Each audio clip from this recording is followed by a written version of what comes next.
I pledge allegiance to the flag of the United States of America and to the republic for which it stands, one nation, under God, indivisible, with liberty and justice for all.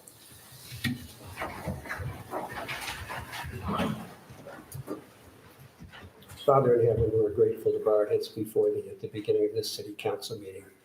We're grateful for the moisture that we've received recently. We pray that we'll continue to receive moisture to help us through this drought period. We're grateful for those that are in attendance here this evening and those viewing on YouTube. And we pray that as we have discussions and votes and comments, that we might be respectful of everyone's opinion and that we might be able to, as a council, make wise decisions on behalf of this city. We pray that we might be guided by thy spirit and inspired to do those things that are right and pleasing unto thee for the citizens of this town. And give thee thanks for these blessings, the opportunity we have to live in this great city and to be good neighbors with one another. This we say in the name of Jesus Christ. Amen. Amen. Thank you, Gary. Thank you, Wayne. At this time, if anyone has a different statement of belief or a different opening prayer, please come up now. All right, we're going to move on to our approval of the agenda. Mayor, I'd like to strike number or business item F8 from the list there. Okay, so, That'll move 9 and 10 and 11 up. okay, we're just not ready to go talk about that. So anybody want to second that? Second. Okay, a motion and a second to change the agenda item. All approved? Aye. Any opposed? All right, thank you. All right, any other agenda items need to be changed? All right, any declarations of conflict for anybody on the city council? All right, we'll move on. Consent agenda, review and possible approval of meeting minutes from August 6th, 2025 city council meeting and possible approval of city expenditures from July 2025.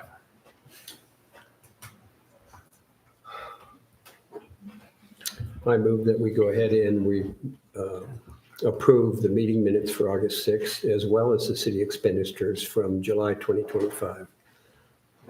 Second. I have a motion and a second. Any discussion on this item? All in favor? Aye. Any opposed? All right, thank you. All right, we're going to move right into city department reports. I don't have any here from Ash Creek Sewer District. We had a meeting last week. Joey, would you like to even talk a little bit about what's going on? I know there's a lot. There's a lot that we discussed at the sewer district meeting. There's a lot of growth coming, a lot of potential growth coming. If it happens in the manner that everybody's thinking, then we're going to have to expand the Hurricane treatment plant. Was like on an 8 to 10 year plan. It's going to have to come down to a 5-year plan. That treatment plant is going to be about double the size of the one that's in Confluence Park. Actually, Confluence Park is 1.5 million. It's going to double to 3 million. Yeah, Probably in that amount of time. And then that would be 6 million. 6 to 10 million gallons a day. So yeah. And then also the line in Virgin is moving forward to go up there and connect all that stuff and bring it back down to the confluence. But just a lot of, they're seeing a massive amount of requests and things happening. So. Okay, thank you, Joey. Hurricane Valley Fire District, would you introduce yourself again? Yes, I was just going to say I was here last month, but for those of you who aren't, my name is Robert Hooper, and I'll be taking Merlin Spenlove's position, who just retired. Couple of items of business from the district. The 9/11 event coming up that we're hosting on 9/11, of course, starts at 7 a.m. Everyone's welcome. We have events throughout the day. You can go on social media or the website to find out, but we'd love to see you guys there. A little bit of run reports. Last month, the district ran 540 calls, 9 of which were within Tokerville, and Station 3, which is the first 2 station for you guys, ran 108 calls for about 10% above last year. So keep on growing. But other than that, that's all I have to report. All right, great. Anybody got any questions for Chief Hooper? All right, thank you. How's things going with being here for about a month? Merlin's got some big shoes to fill. I mean, I've got big feet, but Well, Yeah. 32 years of experience. yeah, exactly. But yeah, getting settled in, and yeah, I really enjoy it. How do you like, I don't want to put St. George to shame, but do you like the district a little better than St. George? Yeah, Perfect. yes, That's what we like to hear. yeah, for sure. All right. Okay, Bob, I don't see him here. Mayor, He's coming. he's running a little late. Okay, Might be able to give his report later. great. We get him towards the end of the meeting if we need to. All right, we're going to move on to you, Darren, city manager, assistant city manager. Sorry, I don't want to promote you. Thank you. You're welcome. Can you give those photos? So as we all know, this is no longer the case for the bypass road. We don't have a road closed, so we removed those, was it 2 weeks ago, roughly? And so traffic is going well at this point in time. We're continuing to move forward with finishing the north and south ends. Those we're hoping to have done by the end of, have JP hopes to be out of here by the end of October. So we won't even see them anymore. Right now, we still have gas coming up from the south end. Natural gas is bringing a line through that area, so we'll still have a little bit of disruption there. And for the most part, I think, we'll continue forward on that. Can you switch to that next photo? So that was for the gas. So you can kind of see the natural gas there. That was actually right before we opened the road, probably 3 weeks ago. I guess, yeah, 3 weeks ago. And essentially, let's go to the next one, sorry. So I wanted to move just up to Firelight. You can see how many homes they have popped out of the ground. They've got a few more. You can see the one there in the middle that's actually started to be framed. I believe that has a roof on it now. And there's a couple others that are stick. I will get you a photo for next meeting so that you can kind of see. I'm going to try and track that same photo as things grow out there, and just kind of giving you guys an idea of what's happening through that portion right there. Next photo, basically so Firelight is getting all their landscaping in. They're finishing a lot of the finishing touches. Is starting to look really nice. I don't know if how many of you have been able to drive out there, but it's looking even better and finishing up everything that they need there. And so as we go forth here, we've had some people say, hey, we can't see, we don't know what the speed limit is on the parkway. That's been a common complaint. So we're actually going to be adding some more speed limit signs down through the parkway, probably another couple at least on both sides. And with that, you can see right there that it is posted at 50 miles an hour there. That's right at the top of the hill as you come off the where you would have turned left to go down into the old part of town here. So the next photo takes me just up there as we see Sapp Brothers. They are actually getting closer than that photo. Obviously, they're moving forward pretty good. And off in the distance, you can see Boulder Ridge and the things that are happening there. That's right. Like I say, that was probably about 3 days before they actually paved. Let's go to the next photo. The reservoir right now is moving along as expected. They are on time.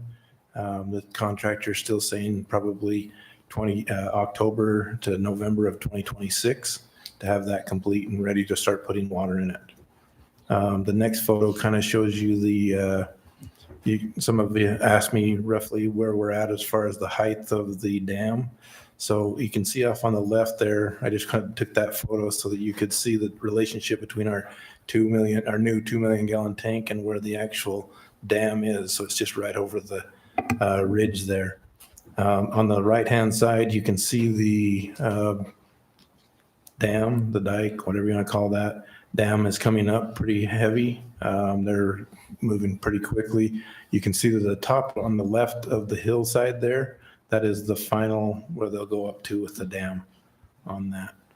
The next photo is just IME automations there across the street. You can see that they were putting their footings in 3 weeks ago. I think they put the flat work in this last week.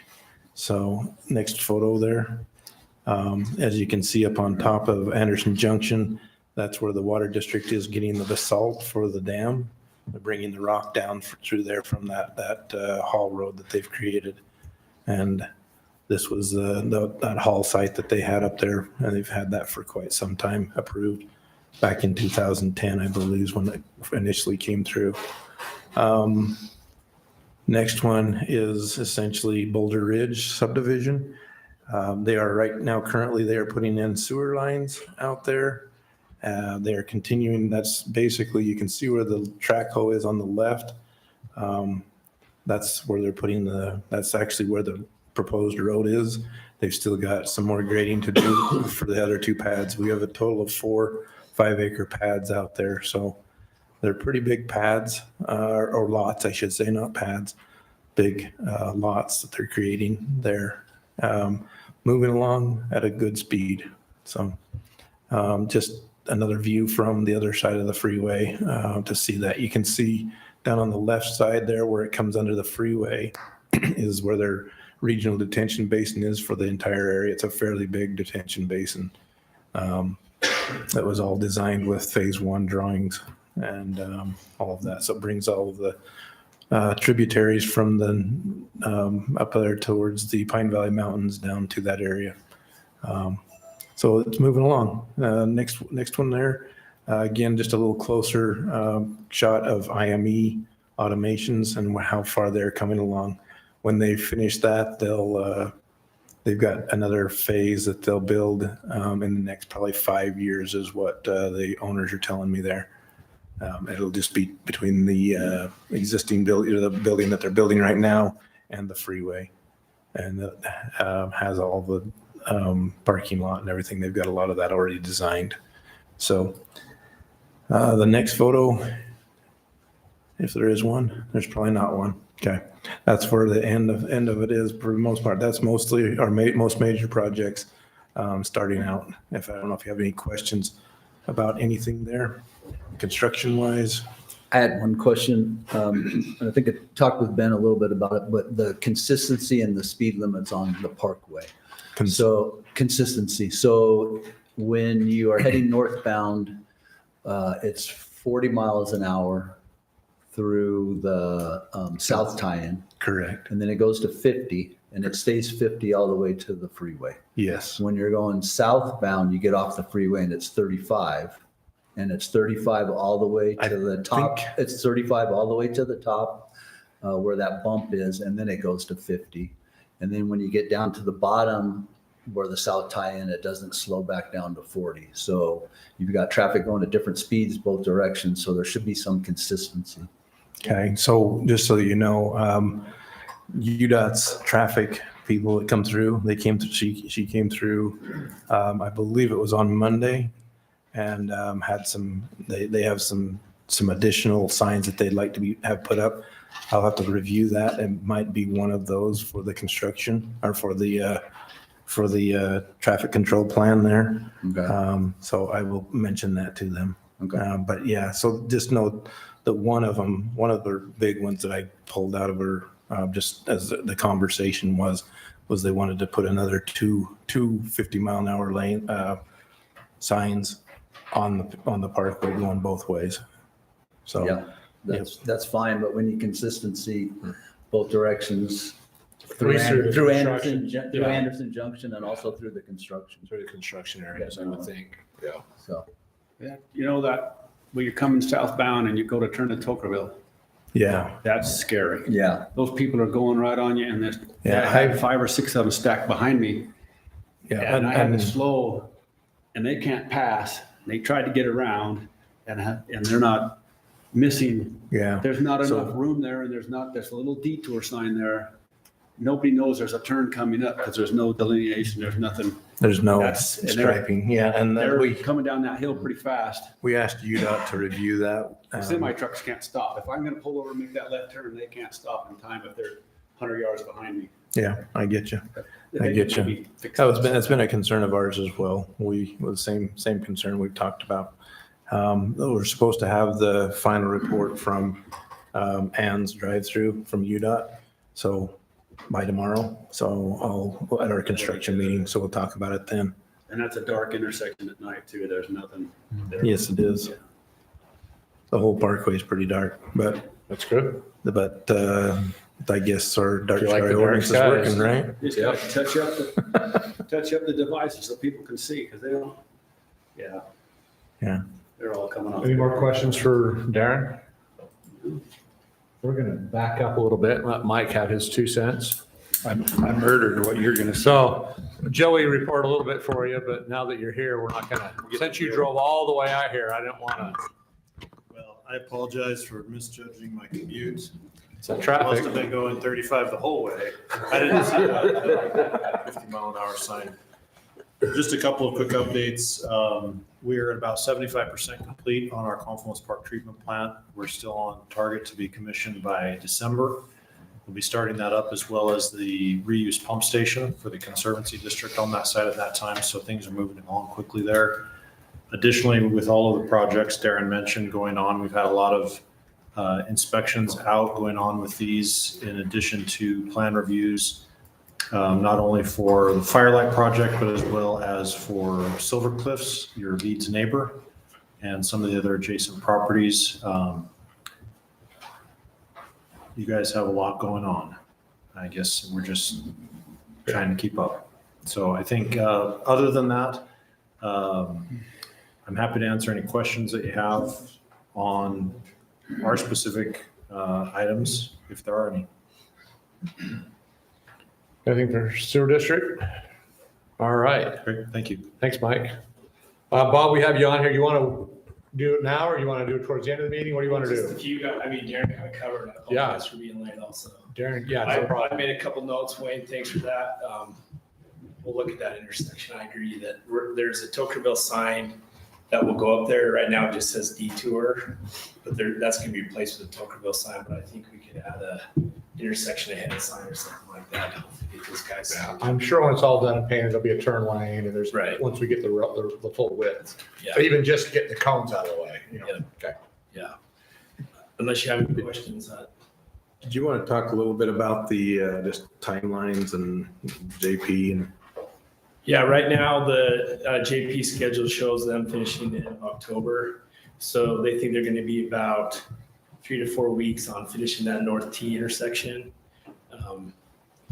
So that will be done and you can get into Tokerville from the north, which will be nice. And then there's just that little bit of work to do on the south end there at the Zion, intersection there. And need to get the gas company out of the way there so they can finish that retaining wall and everything down on the south. So right now they're planning to be done the end of October. All right. Any other questions for Bob at this time? Thanks, Bob. Sorry for being late. Oh, you're good. We understand. You were quick. We did. We zipped through the first of that part, so. All right, our city manager, Ben Billingsley. All right, I have a few items to report on this evening. I first want to acknowledge that any one of them could probably be an agenda item in and of itself in a future meeting. So a couple really kind of bigger topics to cover that's going to be pretty condensed. First, I wanted to acknowledge the day the Parkway opened to traffic. We had some signage confusion, really lack of signage that caused it was a few hour window where it was a pretty big disruption to traffic. I just wanted to acknowledge that. We were able to get a VMS board up pretty quick to indicate basically what happened was navigation was still routing people up the Toker Boulevard. There was no signage that the Parkway was open, and then you'd get to this north end of Toker Boulevard and have to be turned around. So we had semis turning around on Toker Boulevard. It was kind of a mess for a few hours. Just wanted to acknowledge that to the public and kind of that apology, I guess, is what we're acknowledging there. And that also gave rise to the city's communication policy. So we're really kind of too small of a municipality to have a formal communications position and a communications plan. But I did want to cover the 5 mechanisms that the city uses to reach out to its residents. So the first is the website. So this is where we post general information, general city activity. We don't anticipate the website is where people go to visit on a daily basis to see what's going on with the city. More of like a calendar of events, kind of activities that are coming up. It's what we consider kind of the lowest priority form of communication. The second is on utility bills. So we put information on the utility bill that we'd like to relay out to the community. That has a pretty broad reach. The next is social media. So we post things, events, a lot of events go on social media. Any short-term notices to the community can go on there. The next way that we communicate, you may have seen this today, were the VMS boards. We put the Meet the Candidates night on the VMS boards. The reason that we did that is because the utility bills that went out earlier this week actually had the date posted incorrectly as the 6th instead of the 9th. So we're just trying to make that correction, which leads to the final mechanism that we have for communication, which is Yopify. And this is a tool that we use to communicate with our residents and it has the most direct, highest reach because it's communicating directly. So we try and reserve these Yopify communications to only the most urgent of clarifications. In this case, anything related to health, safety, and welfare, of course, we're going to use this tool. And this uses primarily what it uses is phone numbers and text messaging. And then if it doesn't reach a specific contact, then it defers to email. And so our reach is something like just over 80% of households we're able to reach through Yopify. So it's a really great tool for us. And I would note that most households only have a single point of contact when on Yopify because it's the primary utility bill holder. If you would like, say there's another person in the house, in your household that you'd like added to this, just call our office or stop in and we can get that added for you. If anybody ever has any questions about how we prioritize communication, please come in and talk to me about that. Again, we don't have a formal plan. We don't really have it on the horizon to make a communications plan or policy for our community, but we kind of just go with our gut as to what the level of priority and urgency is, depending on the message we're trying to get out. The next item I wanted to report on is our code enforcement process, how it's been going, and essentially what we do when we receive a nuisance complaint is the primary source. But on the website, we get more than just nuisance complaints. I think the term on the homepage is report a problem, report a concern. And so basically someone can get on there and really report anything. If it's related to the city, sometimes it's not even related to the city at all, but we try and be very responsive to that. So we get an email immediately when any concern is reported. A lot of times it is something that I can send our public works guys out to and resolve immediately. Sometimes it takes a little bit longer. As far as code enforcement specifically, we get about 3 to 4 nuisance complaints per month, most of which we're actually able to resolve pretty quickly by reaching out directly to the resident. Some of them take longer. We have some nuisance complaints that have been open for many months, simply because that process can take a long time to get through and to help the property owner become compliant. But the process for that is essentially where we don't have a dedicated code enforcement officer right now. When we get a complaint, we're collaborating directly with Emily and Darren and myself as to the best solution. Typically, we're reaching out to the first verifying that the complaint is valid, and then we take it through this process of reaching out directly. Basically, we want to establish communication. If we're not able to do that, then we send something in writing. And our code actually outlines a specific process. I believe we have there's like 10 days to resolve a situation, and we just follow that, whether it's local or state code, to get a resolution. So those have been going really well, and really happy with that process and how it's been going. Again, always happy to get any feedback as to if it's going well or not going well. So feel free to come in or send me an email. The next thing that I want to report on is the Department of Environmental Quality. Seems to be moving from a tax-based, this is a state department, they seem to be moving from a tax-based entity to a fee-based entity. So the state adopted a fee for all public water systems. What this means is basically For every public water system, the state will be charging a fee of 3 cents per 1,000 gallons used. This is it's a novel idea as far as I'm aware in the state of Utah. So these are things like our sanitary survey. Basically, these programs for the Division of Drinking Water cost the state money, and they're looking to pass those costs directly onto the consumer instead of through general taxes, which is how it's been funded historically. And this fee is effective on July 1st, so in just under a year. And each public water system will have to decide how to allocate that cost, if we just pass it through or if we absorb the cost from our water fund. So just so you're aware, that's something that's happening.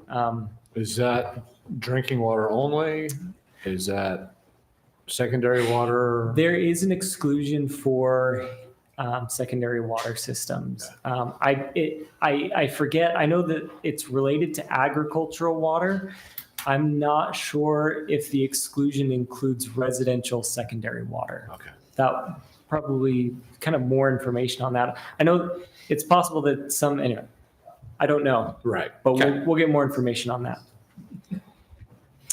I also wanted to note that that staff met with the Conservancy District regarding the Toquerville secondary water system. And we're basically in communications about what that looks like.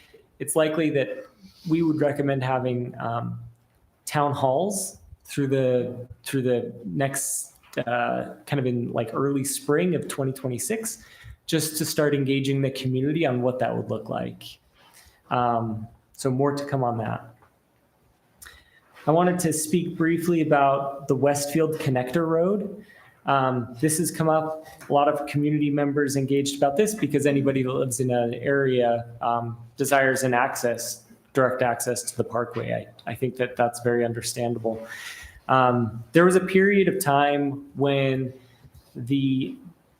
when Firelight Sun River allowed their contractors to use that road. So first I would say that this road is on private property. It's not a dedicated right-of-way. I think that's the most important thing to understand. There was a period of time when the parkway was closed, but contractors still needed to access the Firelight area. So this property is owned by Firelight. And in that time, JP, the contractor on the parkway, allowed those contractors to access their property via the parkway. So there was nothing going on in that middle section of the parkway. And so now that the parkway is open, at the request of the contractor, the city essentially created a small blockade. If you've been to the end of Westfield, you'll see that there's some small boulders there and some red signs to prevent access.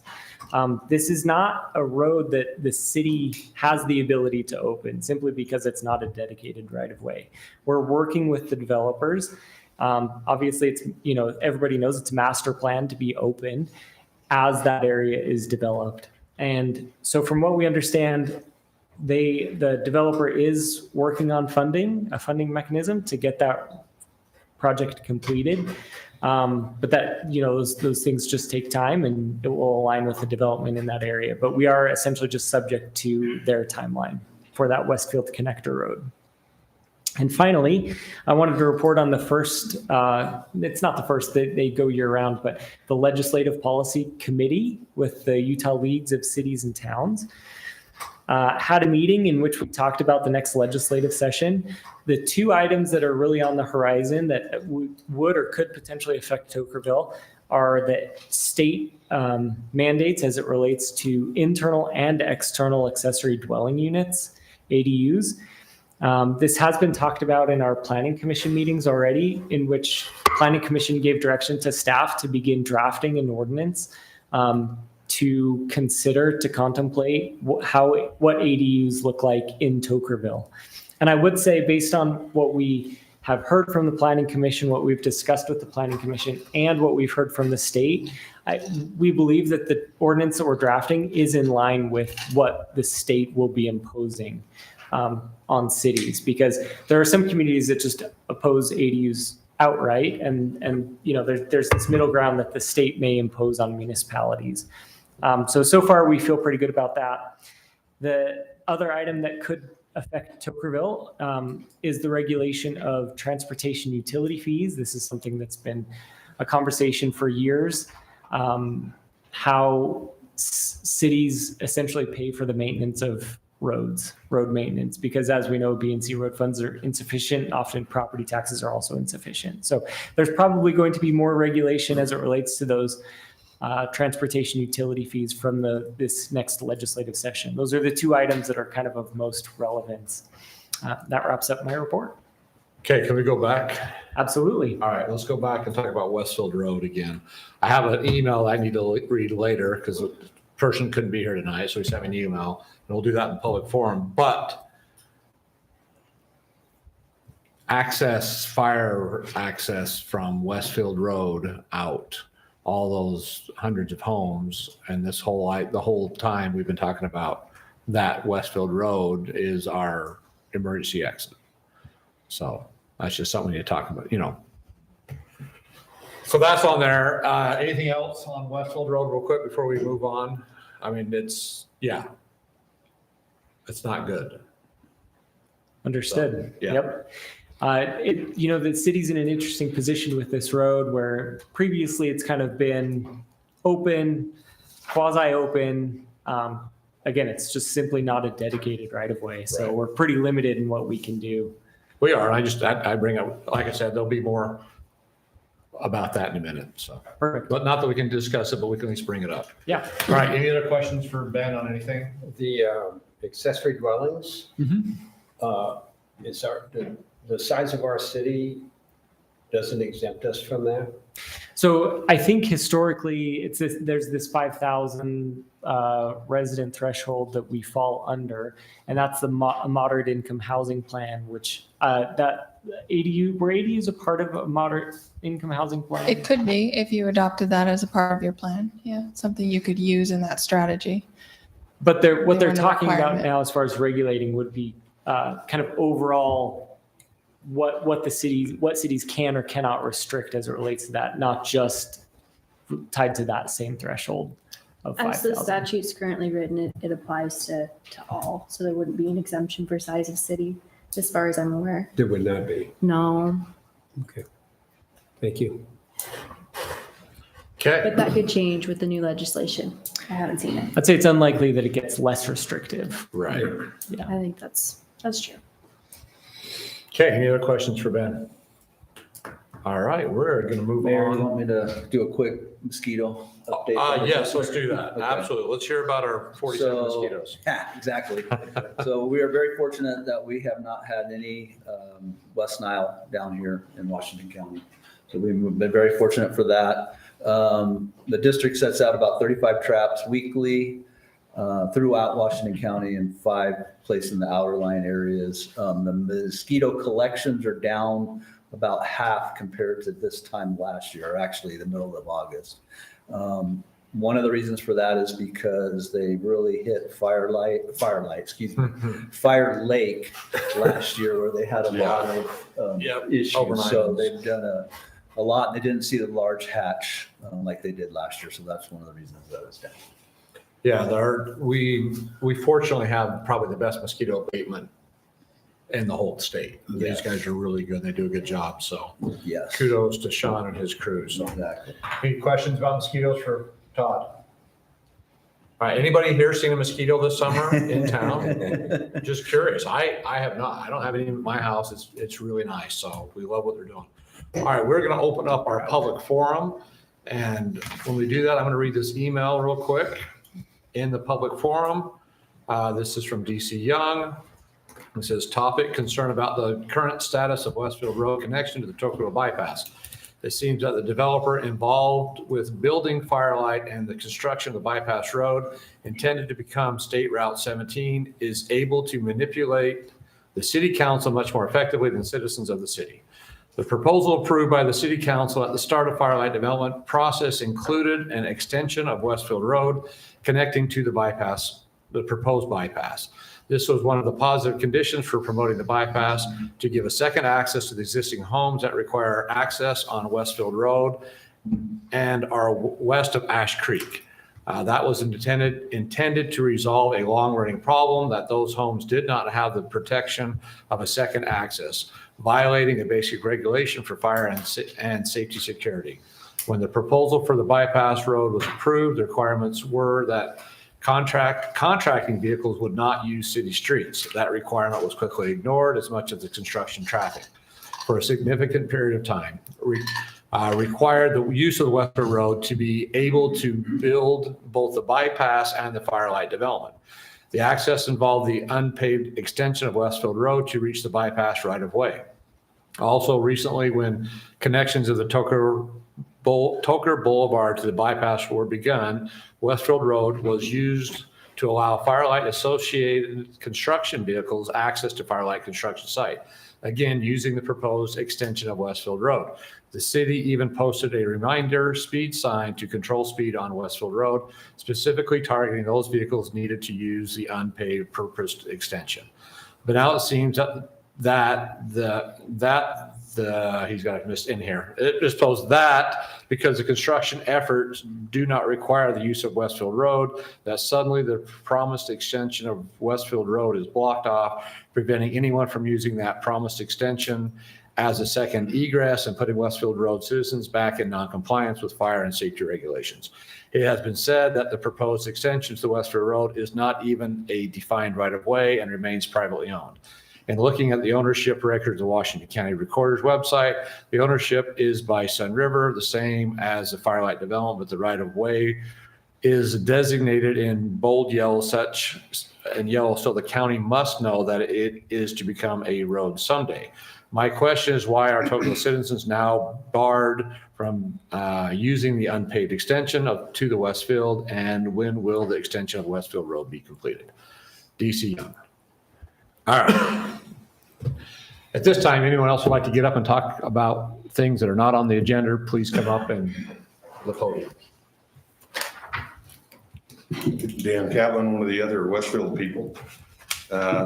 Just kind of carrying on from what DC said, even if you're not looking at it from the convenience of the citizens being able to use it, by blocking it off without a gate or something that the fire district could get through, you've now sectioned off fire hydrants in that area.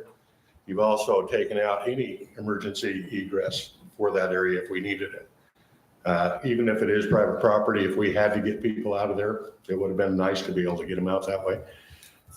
What would have been nice had you posted it that you couldn't use it, and then the city do the same enforcement for the citizens that they did for the construction vehicles going through the residential areas. There's always been a complaint up there, especially with the bus stops for the school kids, for the construction workers and the heavy equipment not to go down that road. And I think that has always been in the agreement and has just never been enforced. I wasn't going to talk about code enforcement, but when you've been brought up to 2 to 3 months behind, mine's, I think, over 2 years now. So we're not exactly really proficient in code enforcement. I think the mayor was on the council when my complaint originally went in. That's been 4 years or more? It's over 2, but still there. Actually, it's increased. It's gotten worse, but anyway. What complaint is that? Light. It's on lights. Lighting, okay. Yeah, there's about 8 homes over there that the lights go directly into, so it's Okay. just a problem. I'm not going to talk about an agenda item, but I am going to talk about Toker Hills Phase 1 through 4 from March 10th of 2021, which is very similar to the phase that's coming up. And just one comment is the developer responded, the developer has met with Deputy Chief Kevin Gilby, I guess it's Gilby, from Hurricane Valley Fire and discussed what would be allowed prior to connections to the new bypass road. The developer was given approval to grade, excavate, and build pad-ready lots in Tokerville Hills 1 through 4, but not actual building permits will be issued until the secondary access route is reviewed and approved by the Hurricane Valley Fire Department and city staff. And that one showed the connection to the bypass road. So I would hope that if there's any other developments going in similar to this one, that those same restrictions come in. Which one was this, Dan? That's Toker Hills phases 1 through 4, and it was a meeting on March 10th, 2021. They had actually put up a plat and actually done a traffic survey at that time as well, a traffic study. showing the increased traffic on Westfield Road due to the connection to the bypass. Do you want a little background? Sure. Or do you, if you had something Westfield related, Yes. please.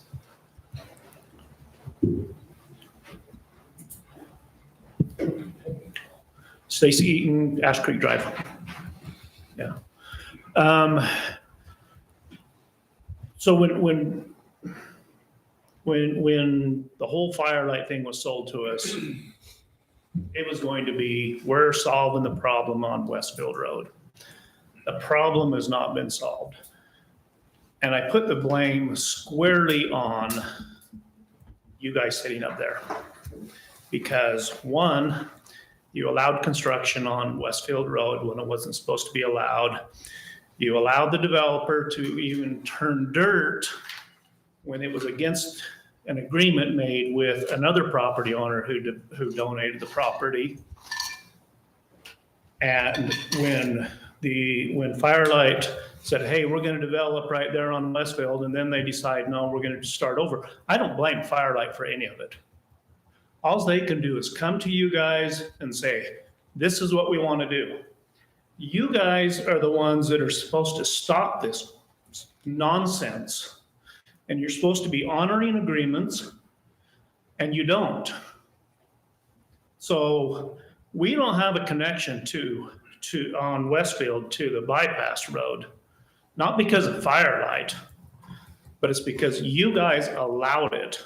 And I've heard this nonsense of, oh, well, we can't force them to do anything. Well, you allowed them to violate every other agreement.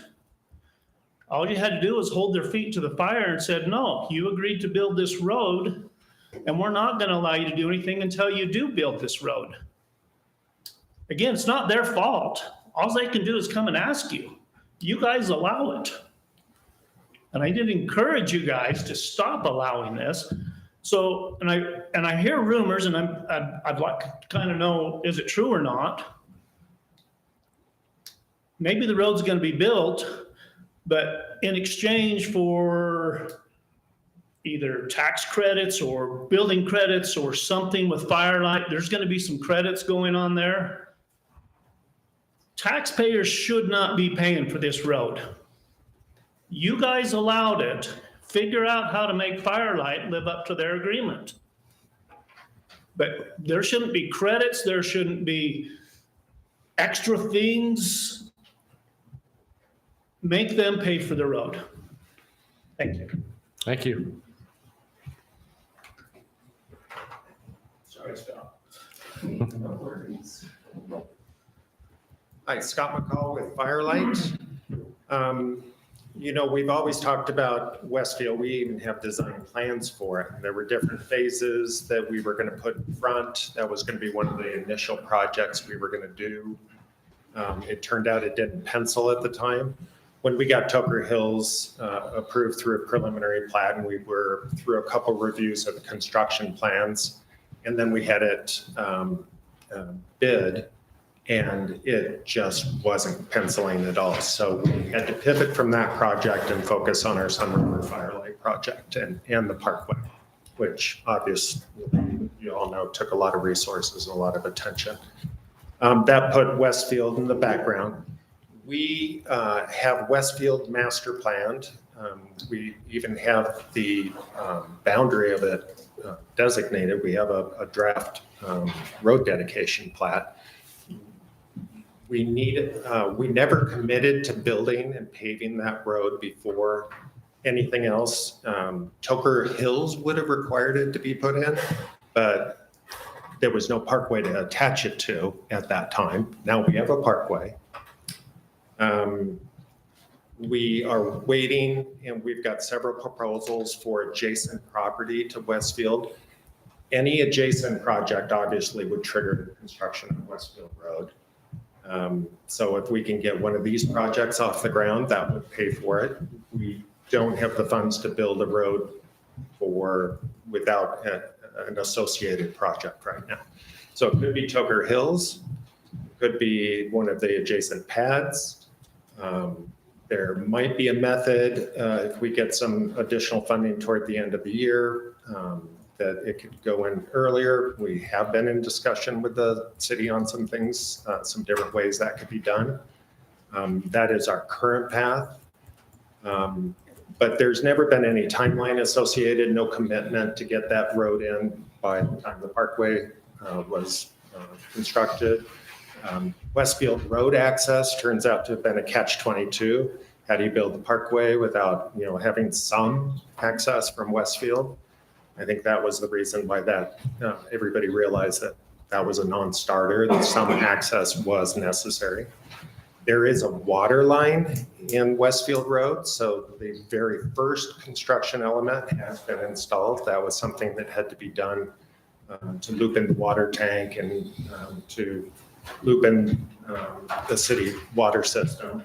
So we know exactly where the road's going to go. We've got, like I said, 80% plans. We probably need to make some minor modifications. It won't take very long. But it's all about funding and the funding mechanism. We're hopeful that we can do that in 6 to 8 months. But that is not a commitment yet. Thank you, Scott. All right, anybody else have anything for public comment? All right, we are going to move into our business portion of the meeting. We'll start off with business item F1, discuss some possible action on zone change application submitted by Raymond and Kathy Bent for 1816 South Shangri-La. Current zoning is MU20 and the proposed zoning is Ag 1 district. Emily. This is one of the 2 properties that we're bringing into compliance for the nightly rental that they applied for. So the grayed out portion on the bottom is the new parcel that they're looking to change the zone. It is general planned as agricultural, so that's what they're going for. It's currently MU20. We need to change that because they've done a lot line adjustment to bring their primary parcel into compliance with the minimum lot size in MU20, and that brings this one out of compliance. In the A1 district for agricultural, it's plenty. It's got almost 3 acres, so the minimum there is only 1 acre. The Planning Commission did recommend approval unanimously, and they also approved the lot line adjustment that corresponds with this zone change. It will be recorded if and when you approve this zone change. Do we need to see the lot line adjustment? Is that's handled by staff now, or is that something that we will see again? Just Planning Commission saw it, and then the rest is Come ours. to you guys. That's what I was thinking. Depends with Changed. planning commission. Okay. Yep. Perfect. Were there any other comments that were made in addition to the approval from planning or the recommendation from Planning Commission? Just that the zone change is approved by you before the lot line adjustment gets recorded. You can see the 2 differences here. This is where the previous lot line was. Yep. And then this is the change right here. Okay, any questions for Emily? I'll just add, as far as consistency with the general plan, the zone change that they're asking for is consistent with the general plan, which designates that area as ag in the future. Perfect. Not consistent. It's not consistent with the general plan, no. So when I say it's consistent with the general plan, what I mean is, We're not making either lot unconforming, right? no. This corrects the We're remaining correcting what lot. wasn't conforming is what we're Yeah, doing. there are 2 lots. One of them, they're both under 20 acres at the time, so they made the one 20 acres to make it conforming with the MU20, and they're making the other one 3 acres to make it conform with Ag 1. So this makes them both conforming. But there's more houses on the MU21. No, there's one. There's 3 houses Yeah. there. As far as I know, there's 1 house on the MU20 lot, and you have to have 20 acres per house. This one separates the other one to where it now becomes a conforming piece. So put the other one on the other one. Yeah. And There's, just so you know, there are additional buildings, but there's only 1 home. He's got a building for his swimming pool. He's got a building for he's got The a vacation shed. rental one's on a different, Yeah, the vacation rental is on, Yeah, is on that yeah. grayed in area. Right. Yep.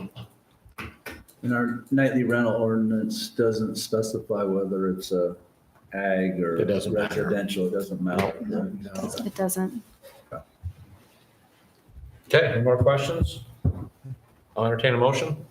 Mayor, make a motion to approve the zone change application submitted by Raymond and Kathy Bentz. I'll second I have a that. motion and a second. Any further discussion on this item? Zone change, let's do a roll call vote. Start with you, Chuck. Abstain. Aye. Aye. Aye. All right, motion carries. All right, item F2, discuss the possible action on employee policy and procedures manual. I'm sure you guys have all read this from cover to cover. Mayor, this is a 67-page document that just gave us a day or two to look at.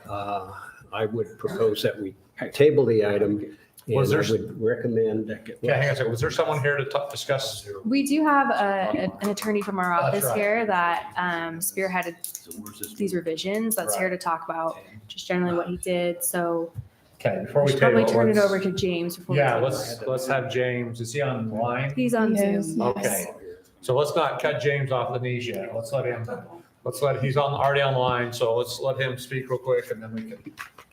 James, go ahead. Uh-oh. I think you might be on mute, I'm James. unmuted. Good evening, nice to be with you, and thanks for the opportunity to work with Ben and Ruth to create what I think is an exemplary employee handbook.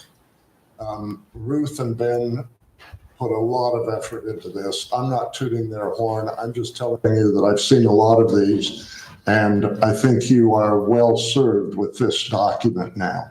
It's comprehensive. It complies with current law. It puts the town in a position to have maximum control over its resources as they relate to workers. I was very impressed with the balance that appeared in the draft. That is to say, the balance between the city and its employees. I just think it's really a very well-prepared document. I can go through and answer questions, but I know that you're seeing this very lengthy document for the first time. I'm happy to come another time if Ben invites me and to answer any specific questions that might accumulate as all of you review the document. But I think you'll find that, especially in this southern Utah area, you're going to be on the top of the heap in terms of functional and balanced employee handbook. Awesome. Sounds like you guys did a good job. So, okay, I have no problem with tabling this. We can look at it. If we have any, this is my recommendation. We've got 2 weeks before our next meeting. Let's go through it. If we have any questions in the next 7 to 8 days, we get them to Ben. And then if there's something he can't address, we can get them with the attorney. And then if we have something and then next week or 2 weeks from now, we can discuss it, approve it, and go from there. So. I got one question now, if that's all right. Sure. I'm sorry, counsel, but I'm not able to hear any further words from anyone. Okay, Todd's got one question. Can you hear that? He can't. No, we can't hear. So you want to just hold your question? Sure. And we will address all this in one. Sure. Okay. I've got like 5 items, but what I'd like to do, all of us within the 7-day period that the mayor's recommending, get a list of your concerns, recommendations to Ben. And then, Ben, if you would get them or get them reviewed, and then we can score them down and decide what we need to bring up to council next time to get it approved. Even if we get them done and back to council, we have time to read it. Then when we come, we'll have the new changes in, hopefully, and Yeah. that sound good? If the changes are easily Right. acceptable. Right. Okay. Yep. Okay. And that was the idea for tonight, is just to get this in front of council for the first time, introduce James, who works out of the Bagley Sperry office. So he's That's an right, yep. HR attorney, just so everybody knows James' background. And again, we didn't anticipate a vote on this tonight. It was more just to let everybody know that it's finally to the point. This has been how many years in the making? 3 years in the making. It's not our fastest work, but we're finally to the point where we feel like we have a good product that we're ready to put in front of council. Okay, perfect. Emily, are you able to shoot him a message on Zoom to just let him know? James, can you hear us now? I can hear you now. Okay. Okay. Did you catch most of that? So they're going to come up with a list of questions and give them to Ben, and then you and Ben can work together to answer those. Oh, with pleasure. I'm happy to do it. Okay. All right, Gary, I cut you off before, so. It's okay. I motion that we go ahead and table business item F2. Second. I have a motion and a second. Any more discussion? All in favor? Aye. Any opposed? Thank you. All right, item F3, discussing possible action on an NPDO modification application and site plan for residential planning area 11 within the Firelight NPDO. Emily or Ben, which one of you? I'll take it. Go ahead, Emily. So this is for planning area 11, which is up there, almost adjacent to Westfield. This is, as a reminder, with every planning area, the NPDO ordinance requires them to submit a site plan to essentially update the development agreement, but it doesn't change the development agreement. It just updates their final site plan or Exhibit C. So this is the site plan for planning area 11. They've complied with everything on the checklist, the clarifications and restrictions. They're giving us trails, open space, and then public dedication, which in this case is extra trails, a lot of extra trails for their bonus densities. And they've met all those requirements. And there's also the issue in this particular zone of buffering with a current R120 zone. So these lots down here at the bottom are 20,000 square feet or larger to ensure that they're matching with the zone that's right next to them. With the packet that you received, there is an updated page, I think it's towards the end, that shows all of the open space now for PA6 and this one. So we've got that running map. This one is for trails. We've just colored in all of the trails that they've dedicated up to this point, and the same with open space.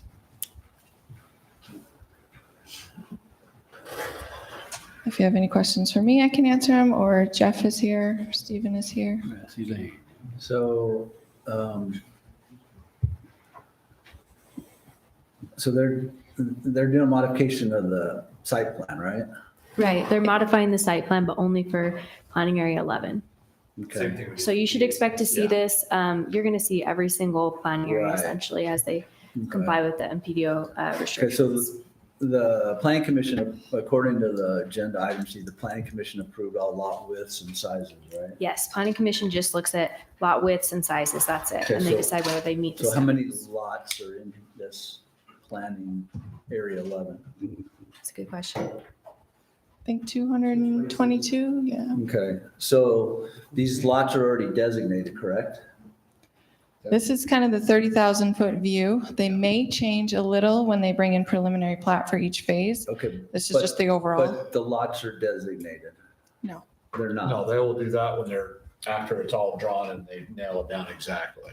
Okay, so in other words, then our street and roads code for accumulation of more than 20 lots shall provide more than one entrance and exit roadway does not apply to this. Yes, it does. Okay, so then why aren't they being required? So the question, I think the question to answer is. if So why they- isn't it when they required do- now? When they do phase one, they will tie in Westfield. That will be your secondary. Yeah, but So like preliminary plat construction plans address those. That's when that would come up and be. Yeah, you have a valid concern, but they're not necessarily required to address that at this stage. They will be required to address that at preliminary plat stage. They will have to sort out that issue. Okay, so This right is, like now- Emily said, right like a now, it's 30,000 too foot soon is view. what you're telling me. Yeah, you're not going to see Good try, everything. but too soon. Yeah, Okay. you're going to see some things, but not all things that you would see on a preliminary plat. Okay. Okay. I only found one mistake. It's lot 162. 19,000. It's just shy of the 20,000, the R120, and it buffers in the other. So it would be an exemption from the current 10-15 code. That one lot buffers another R120 that. It's shy about 1,000 square feet or? Yeah, 100. What lot is that? 97. So I don't know, in preliminary plat, maybe you guys could make up 100. It shouldn't be too hard. At preliminary plat. Yeah, no, that wouldn't be a problem at all. What lot was that again? 162 shows 19,903. It's a big mistake, I know. It's very small. Yeah, that's no problem. Other than that, the real thing that we're looking at is the bonus densities, the open space requirements and everything else that's in table. It's on Z.1.3. That's the real brain. Yeah. So we're checking to make sure that they're going to meet their bonus densities and if they're going to do it. And then also the density or the, what's the sheet called? The density distribution sheet is going to be the master updated sheet throughout every one of these. And everything looks really good to me. Second one's much easier, huh? Yeah. Modification, what do you modify? What was that, Wayne? What are you modifying in the modification here? The final site plan, which is Exhibit C, it's that attachment to the development agreement that had all of the maps and the cross sections in it. That's what's considered their final site plan. So each one of these will be added to that. Yeah, every time they do a new planning area, we'll see this exact same modification. Yeah, as far as what's being changed, so when the ordinance was originally drafted, it was impossible to foresee everything. So part of the reason we adopted these restrictions was to fill in some of the gaps as far as, what should be required to be shown on a final site plan. So what they're doing is coming forward and showing all these things that we adopted in the restrictions and said you need to show us. Open space, trails, lot widths. And the lot widths have already been approved by planning commissions. Yeah. Anybody have any more questions? I don't know. Anybody questions? If not, I'll make a motion. Go ahead. I'll make a motion to approve business item F3, the MPDO modification application and site plan for residential planning area 11 within the Firelight MPDO. Second. I have a motion and a second. Any more discussion on this item? Yeah, there Okay, is. go ahead, Wayne. So this is the Almond Heights subdivision with houses in it. Yes. How big is this lot? Well, so when it's buffering against R112, they can stay consistent with R112. When it goes up to R120, it'll go to R120. That's why I pointed out this lot 162 is It's a little It's small. 97 square feet short of the R120 requirement, but everything else meets the same requirement. And they can stay the same buffer here. They're a little bit larger. Yeah, These are the- these are R112, so they just need to stay in R112. So anything 12,000 square feet or bigger is good, and then Yeah. 20,000 works. Yeah. That's all I have. Okay, perfect. Well, let's do a roll call vote. Starting your end, Joey. Aye. Aye. Aye. All right, motion carries. All right, item F4, discuss and possible action on a proposed addendum to the Firelight Development Agreement allowing conditional approvals on select land use applications. Who wants to tackle this one? I think this has primarily been a conversation between the attorneys of the developer and the city. Yeah, we so can speak to this. Sorry, we skipped around a little bit, so let me just pull this up.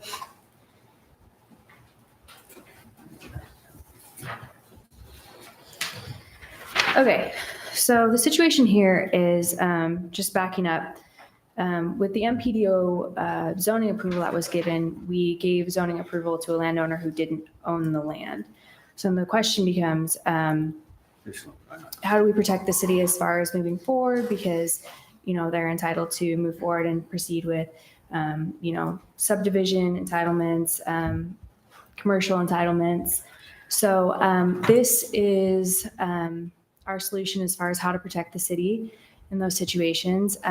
So the idea is conditional approvals. So essentially Firelight can apply for any administrative land use approval. When I say administrative, I don't mean anything that's legislative, like a zone change, that sort of thing, anything that's administrative. But the approval will be conditioned upon them obtaining title to the property within a certain time period. If they don't obtain title to the property within a certain time period, then the conditional approval lapses. So essentially, it's a paper approval until Firelight obtains actual title to the property. Do you guys have any specific questions? Well, can you give us an example why they would need this? Yeah, sure. So the way it was explained to us was, say for instance, they're trying to market a property. It's beneficial to have certain entitlements on paper. They can say, we have conditional approval from the city, so long as we obtain ownership, we'll have these entitlements. So that's the idea there. They have to pay all the fees up front. If the buyer was to purchase the property and then try to change anything, they would have to submit a new application. So essentially it's a paper approval that would not vest. They cannot do anything with it until they own the property. So that protects the city and the original landowner. It protects the city because, you don't want somebody proceeding with a land use approval until they own the property. All right. What's the extremes like on what approvals they can do? Can it just be basically planning areas just like we're just seeing right now, or what can it get to in the Yeah, administrative sure. side? So it can be anything, the way it's currently drafted, it can be anything that's administrative. So subdivision approvals, so preliminary and final plat, preliminary site plan, final site plan, grading permit, anything that falls under Title 10, essentially. One recommendation we did have was, and this isn't included in the current draft, was to exclude building permits or any sort of land use application that would require other entities to assess fees. So for instance, with a building permit, at the time it's issued, like other entities assess fees, not just the city. So those types of things we would recommend excluding, but the idea is any administrative land use application. So conditional uses, anything under Title 10, they could apply for. So let me ask you a question, and I think might help with the developer. If you submit a planning area, so like just the same thing we just did, and that has a time ticking on it, right? So it has a 2-year according to this, and then they submit it's a preliminary plat and they get to final plat, but that first one expires before it happens. Does that wipe everything out? In my opinion, yes. Yeah. So, I mean, I guess you're saying, what if they decide to have quite a bit of risk and obtain like a conditional preliminary plat approval and then go to conditional final plat approval? Yeah. If that preliminary lapses, then sorry, you have to circle back and try again. You don't get refunded your fees. So it's risk for the developer. My next question is, almost all of our other expirations are 1-year period. So why do we go with a 2-year period instead of a 1-year period? Yeah, it's a good question. So it's the sooner of the deadlines. So we assume that most would be 1 year, and then we built in 2 years in case there's a situation where the lapse period isn't specified. You're right that most of the time it would just be 1 year. So And if you want to combine it to 1 year, we can change that. If you want to say no later than 1 year. So all the other codes would come into effect for a 1-year expiration, like a preliminary plat instance, but in the submission like today would be a 2-year. That's basically the only one that would be a 2-year. What else would it be? Anything that's not specified in Title 10, which I can't think of anything off the top of my head. Most of the time the lapse period is specified. And So there was this question as to when the clock starts ticking, and initially we were under the impression that it started ticking when the property was taken down and title was obtained. But the way this is written, or amended, I guess, would be that the original. So if they're doing a land use application that under normal circumstances expires after 1 year, even this conditional expires after 1 year also, which is kind of an interesting concept because there are a lot of things that that have to get done within a certain time frame. It does put a lot of pressure on them, and everything is kind of pretty tight to be able to do to work on this after the land is acquired. So Yeah, I think that's a really good All point. of those original deadlines apply once the conditional approval is given. right? Is that correct? That's correct. So I'm viewing it as the time you receive the conditional approval, from then on is when the clock starts ticking, is that point where you receive the conditional approval. So the only thing that would probably have a 2-year would be a modification, just like. So I don't think these expire. That's not how we wrote it. They also don't require That's ownership. our understanding is these. The modifications won't ever expire. Correct. That makes more sense. No, and the deal with the Because your densities- modifications So it would is only be, anytime that there's a change to the final site plan, it will have to be recorded. So it's kind of like a record of survey more than anything. So there wouldn't be, they're right, there wouldn't be an expiration date on them. so everything in our code is a 1 year. So why don't we just put it to a 1 year? Yeah. We could. Yeah, because everything is. Yeah, we could. And it should be, I think the time should start clicking from time of approval, not application. Well, they're all 1 year already. It already subjects you back to the original code right now. I will point out that it's the sooner of. So if there is an applicable lapse period, it's going to be, I mean, you're right, most of the time it will be 1 year. So they're probably going to be subject to the 1 year as is. But that being said, if you want to eliminate the 2 years, so it's not a possibility, Well, I'm just That's up to you guys. asking. I don't Yeah. know what the best thing is. Like a Like if it's a conditional use conditional- permit doesn't have an expiration date, so that would be 2 years, but we could limit that to 1 if you want.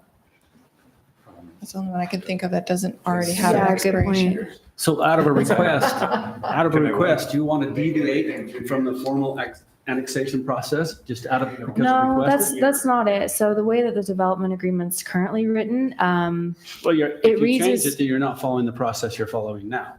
so Does it not work? let me the back up a process little we bit. have? So this is the first time we're looking at this issue. So the situation is the development agreement is drafted in such a way that it seems to say that they can move forward with, getting these sorts of approvals. So the question becomes, how do we do that and protect the city? And the way we would do that is make it conditional upon them receiving ownership title to the property. But you don't have to do this. You don't have to change nothing. Well, it's a tricky situation because We got the 1 year, but. you don't we have to gave them change anything. zoning for land that they didn't own. So now we're in a situation where if we say, you can't proceed with any sort of other land use approval, it's tricky because they received the MPDO zoning and they didn't own all of that land. So But they it's a still tricky gotta annex that into situation. their MPDO. They do. But before they, And you're trying to skip that process. I'm not trying to skip No. it, no. Yes, And, you are. and It's to be clear, Prior, you're wanting to go prior to the annexation process. what they're saying is they want to kind of come up with an idea on what they want to do with a piece of land before they buy it. Instead, they say, oh, we're going to develop this type of thing here. We don't have the land bought, but we want to kind of plan it through the city to get this idea through. And then once we say, yeah, that'd be great, before they can even move 1 teaspoon of dirt, they have to buy the land and come in and have all the other stuff done. So they're using the city to figure out what they want to do, and it's costing us money. Well, I don't know. no, Permitting it- process. No, Scott, Not Scott, your hand. I wanted to clarify. Yeah. There are no entitlements. The MPDO does not apply to any property. Our approved MPDO does not apply to any property we do not own. As we own it, we do with the transfer declaration and the entitlements. well, sure, but the overlay applies to all of that But the property. overlay, yes. Right. So, Right. But there's a, subtlety there. I see. The overlay is applied once the transfer declaration is recorded. Exactly. So that's a little sidebar. Things like this would allow us to start with a preliminary plat or something. The city doesn't have to allow us to do this, but it's very helpful to us and it doesn't hurt anybody else. So it's something we're really just asking. So If I don't you buy off proceed on with that. a preliminary plat or This is construction plan, the thing. and then we can take down the property I understand that, after those approvals. but It helps us. a great there is so many agreements and things that change in here that catch you in a trap. deal. Just those Not things. unintentionally, but the more you change, the more you adapt and expect the city to adapt to what you want. It's just a possibility. And I hate anything that bypasses what we normally do in our process. And this is stating it. It's prior to, you want to do this prior to your process that we did. I guess I can't understand that process, but you're jumping ahead of the process. So you're changing something. they still have to Betterment. do all the same process they have to do now. This just gives It's them, going to make it easier, right? Well, it's, No, there's no steps or. Then Same what's- fee, then what's same the- requirements. What's the purpose of the process? It allows us to go before we have to come up with a big chunk of money to take the property. they can, yeah. It allows them. You don't wanna basically gamble? sell It allows us to go through that tedious process of designing a subdivision, go back and forth until it's perfect. And then we buy the property and then the entitlements come. So real quick, I'm going to pick on somebody here. Doug, since you're here and you're the landowner, what's your opinion? This is your property we're talking about. Absolutely. And you knew you was going to be picked on since as soon as you walked in, so.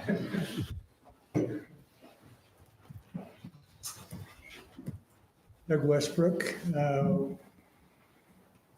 Bruce Jenkins called about 3 or 4 weeks ago. And so Jim and I met with him to talk about this. The issue was the MPDO that was approved by the city. And I may use words that Scott disagrees with. That approval really shouldn't have happened, but since it did, okay, you're in a pickle. You're in a tough spot. And so how do we solve it? I mean, that's what it comes down to. I haven't seen the document. I haven't talked to Bruce since. So I haven't seen this document. I know when we talked, I was talking about 1 year just because most things in the city are 1 year. But I understand where Scott's coming from. 2 years is nicer. But we're always happy to take his money. After 1 year. Happy to get it. So having somebody plan a subdivision on a piece of your property, but they're not having any entitlements from the city yet until they pay for it. So I said to Bruce, okay, look, we own the property. Okay, we're not giving approvals for anything. So it means nothing to us, frankly. Because if they don't perform and buy the land. They've spent all the document money doesn't and they mean get anything. nothing, yeah. And pretty their much. development agreement, for me, doesn't mean anything because I have my own that the city approved. So because we're not planning on taking the ground back because the agreement says they'll buy all the land. And so when it automatically goes to their development agreement upon them closing, no harm, no foul, right? But I understand Wayne's concern and it's valid. I don't know how else to say that. But how do we compromise? And that's, I guess, Jim, anything you want to say? He says, you're going to get called on if we go in there. Yeah, the issue is that through their attorney and being the attorney for the city years ago, their development plan over their whole project was approved. And now they want to move forward based on that approval, but they can't because they don't own the property. So this is a compromise, allowing them to move forward without having to come in and say, you approved all of our project, now you won't let us go forward and hire attorneys to solve all this issue. This is a compromise that Bruce Jenkins has come up with that protects us. It protects the city, so that Firelight doesn't have to come and say, you approved this whole project, now why won't you approve this and this and this? And so it's a compromise. That's how I see it. It protects us. It protects the city from having to do any, legality for them to move forward, and it approves them to go ahead with what they had planned originally with this adaptation. Did that make sense? How does it protect you guys? Well, it doesn't mean anything because we're not signing it. He's We're not bound right. by It doesn't mean anything to them. It really doesn't affect them. Really, it doesn't have any effect for Firelight unless they buy the property. Well, So- I mean, the negative to me, and it's, the risk is on Firelight, is it not?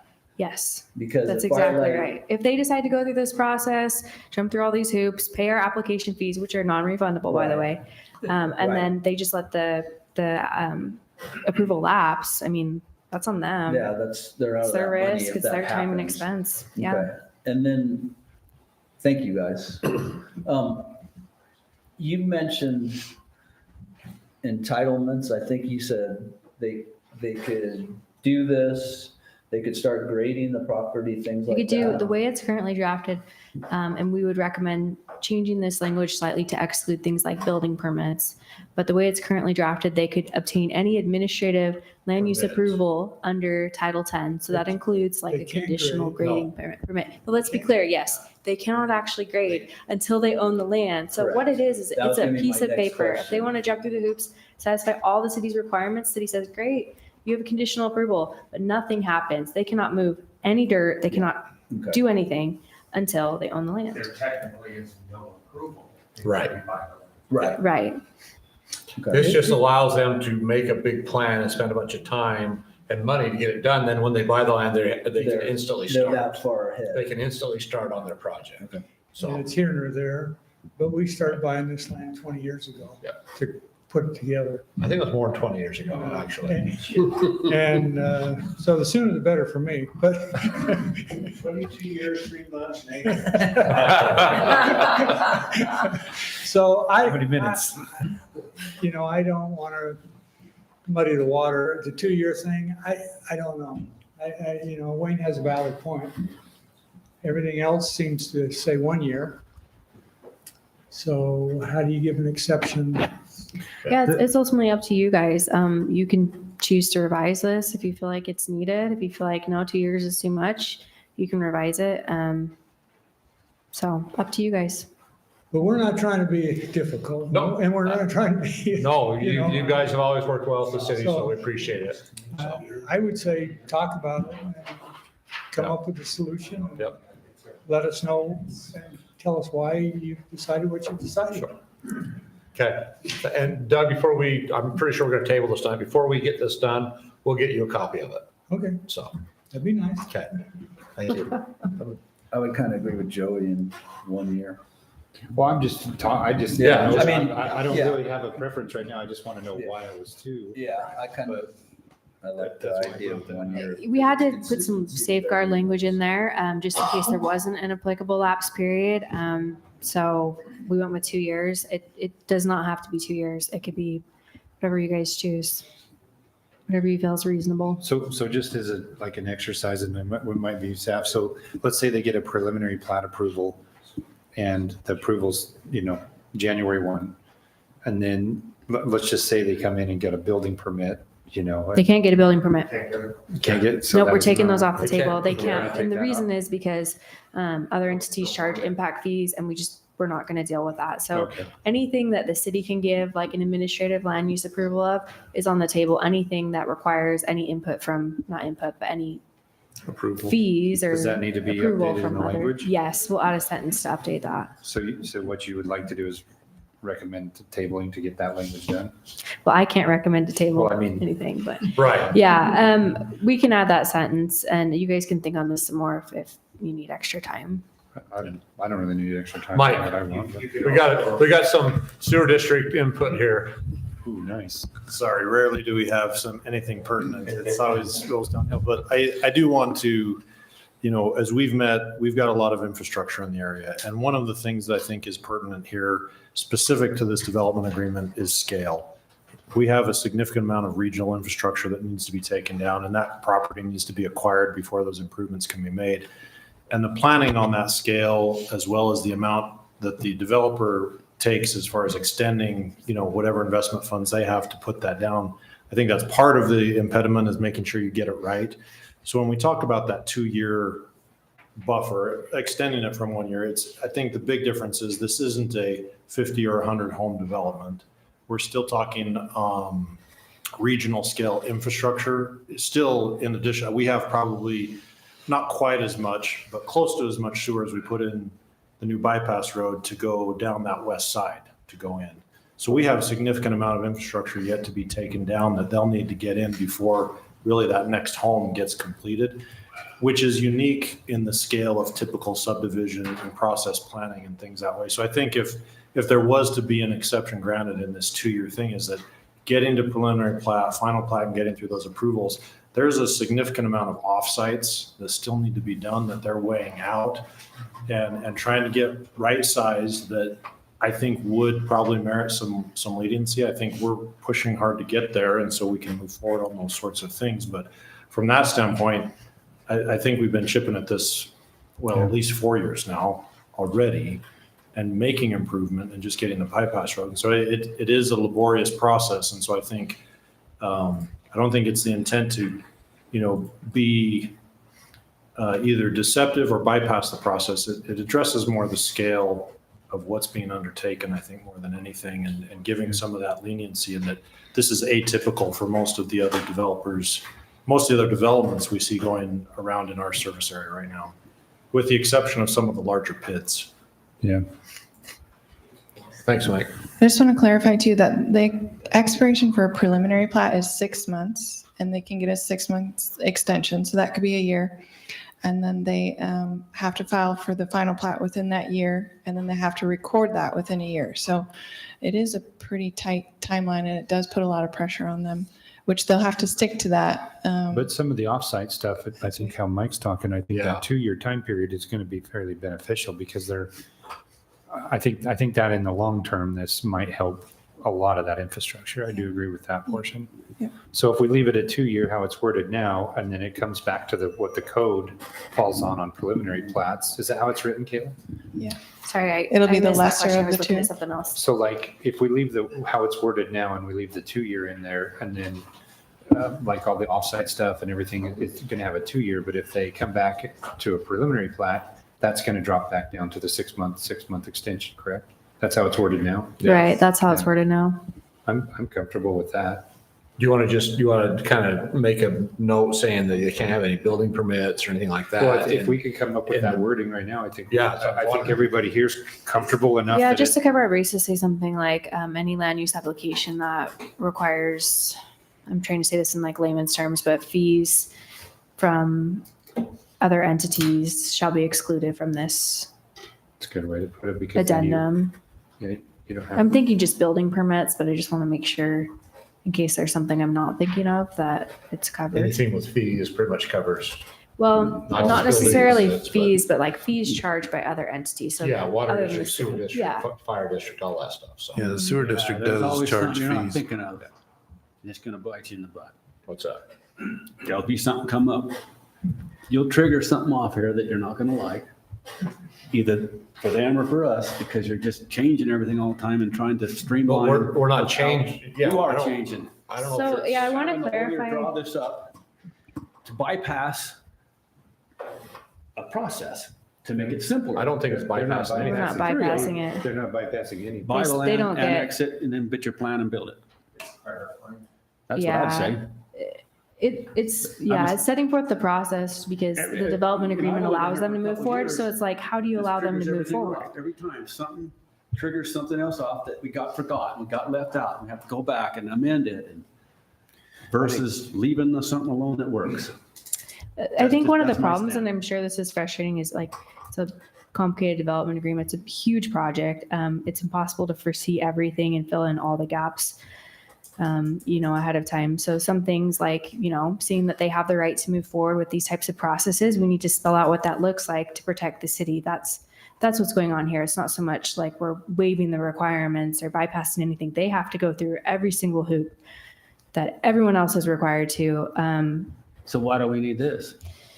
To protect the city, because the development agreement allows them to move forward with certain approvals. Yeah. I don't see how it protects the city or them. It protects the city because we do not want to be giving approvals when people do not own land. We do not want to do that. So what we're saying here is, you know what, you want to jump through all these hoops, spend all this money, go through the process to do this, you can do that. We're not actually approving anything until you own the land. So it's clarifying that. So with Wayne's concern too, like things come up that we don't think of, we can come back and re-amend it, correct? We can always amend this. We're good faith partners. Yeah, Firelight's gonna be here for the next 30 years development. We're If we not- can come up with that verbiage, I feel comfortable tonight. Like if you want to do it on a, a secondary fee basis or anything, not a fee associated, not within the city of Tokerville or however you want to. Yeah, that works. Just something that says any land use application that requires a fee to be paid, not to the city, basically. I want to make sure, Mr. West, you are comfortable with that? As long as the city doesn't let them wait for something? No, No, not at all. just advice every now and then, just some advice now and then. Yeah, from a legal perspective, how this affects Doug, it does not. Okay. If Firelight proceeds and buys the land from him, great. It's subject to the new development agreement. That's a whole different ordeal. But if Firelight just decides to spend this money and then let everything lapse, doesn't affect Doug. Yeah.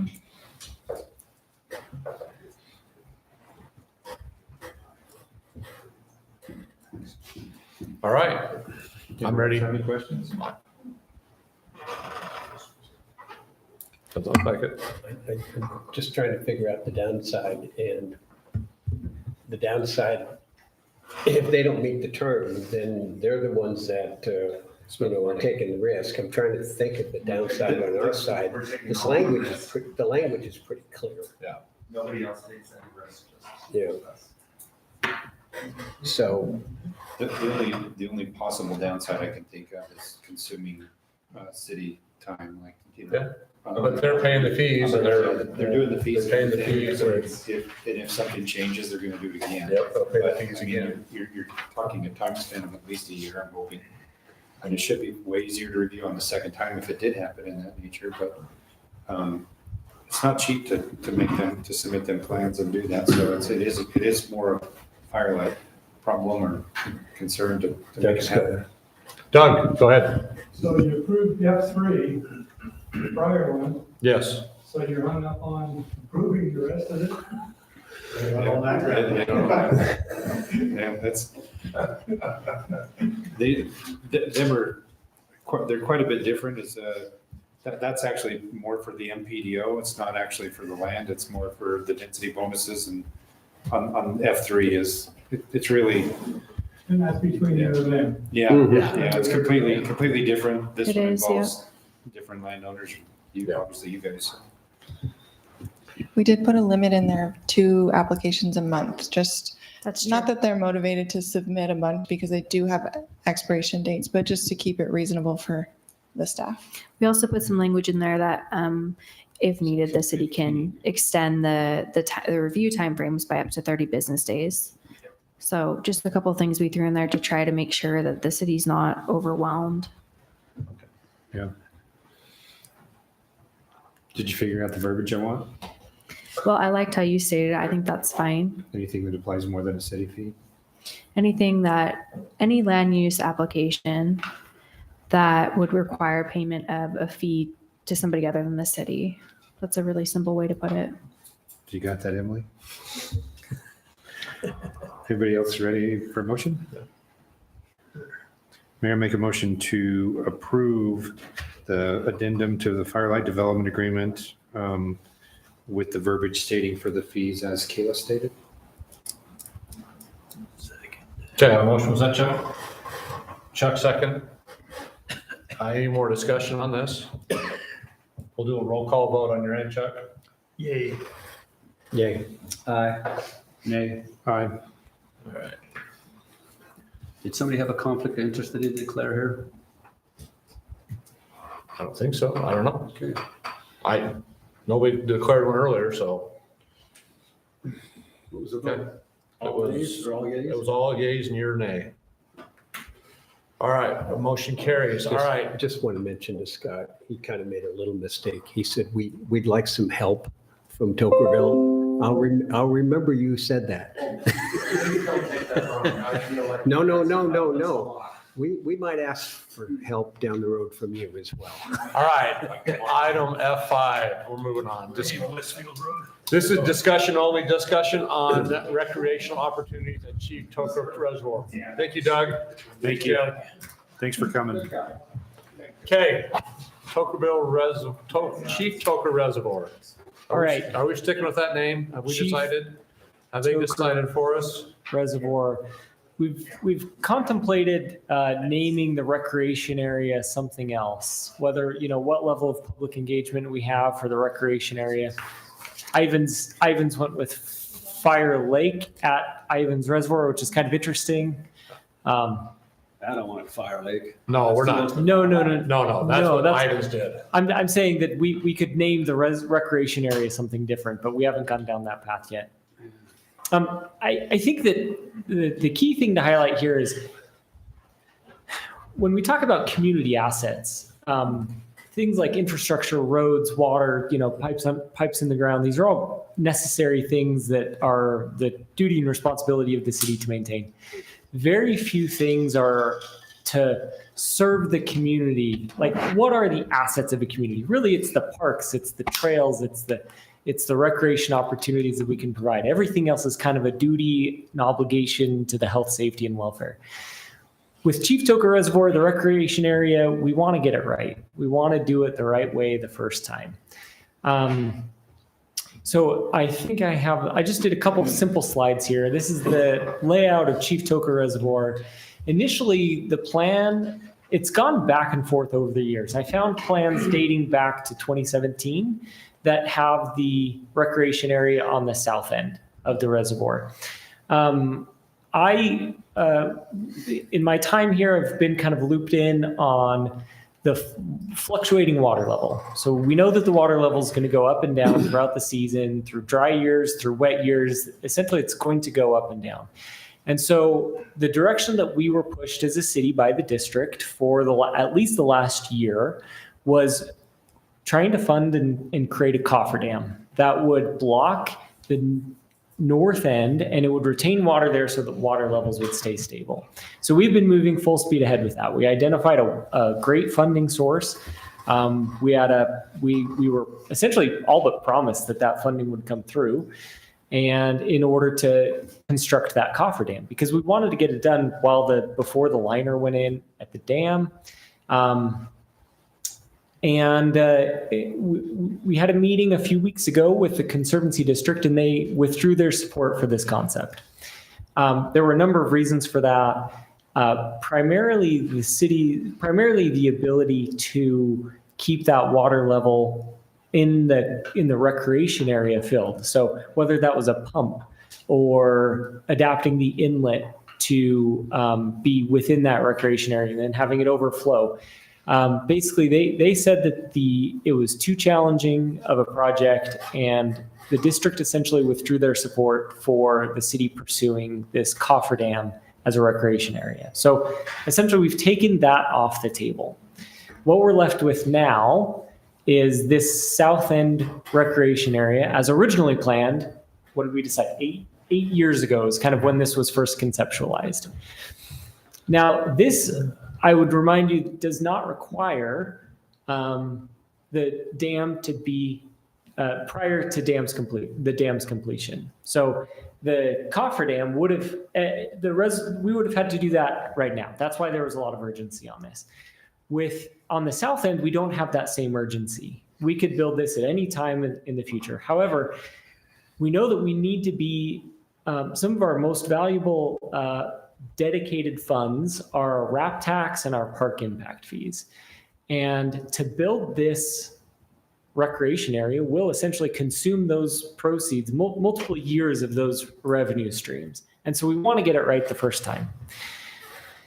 The south end, the problem with the south end is we really don't know what that recreation area is going to look like. Once water's in it, when we have a dry year, when the sprinklers turn on for the first time in the spring, we don't know, as the water line recedes, we don't know what the recreation area will look like. So the idea that we have now is that let's move forward with the memorandum of understanding with the Conservancy District that the city will construct recreation facilities, but we don't actually move forward with any construction prior to completion.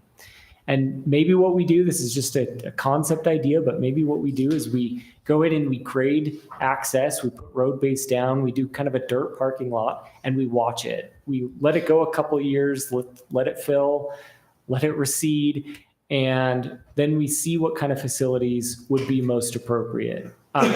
We've mentioned Fire Lake, Ivans Reservoir. That reservoir was in place a long time before they built the recreation area. So essentially the credit for this concept goes to the mayor. He's proposing that we create a committee, members of the community that are vested in this project. And that committee is essentially a steering committee for this recreation area. And that brings a lot of value. They'd be a recommending body to the city. They would probably meet something like quarterly. They would steer the MOU that the city, they'd be reviewing the MOU initially, and then kind of analyzing the feasibility of this south end. And that's where we're at right now. That kind of brings everybody up to speed on the recreation area. So we wanted to update the council and the public because we were full steam ahead. We actually, funding opportunity was tomorrow. The city is withdrawn from that simply because we knew that if we could have done a scope change for that grant, but then we would have been sitting on the money for a year plus before the project even got underway.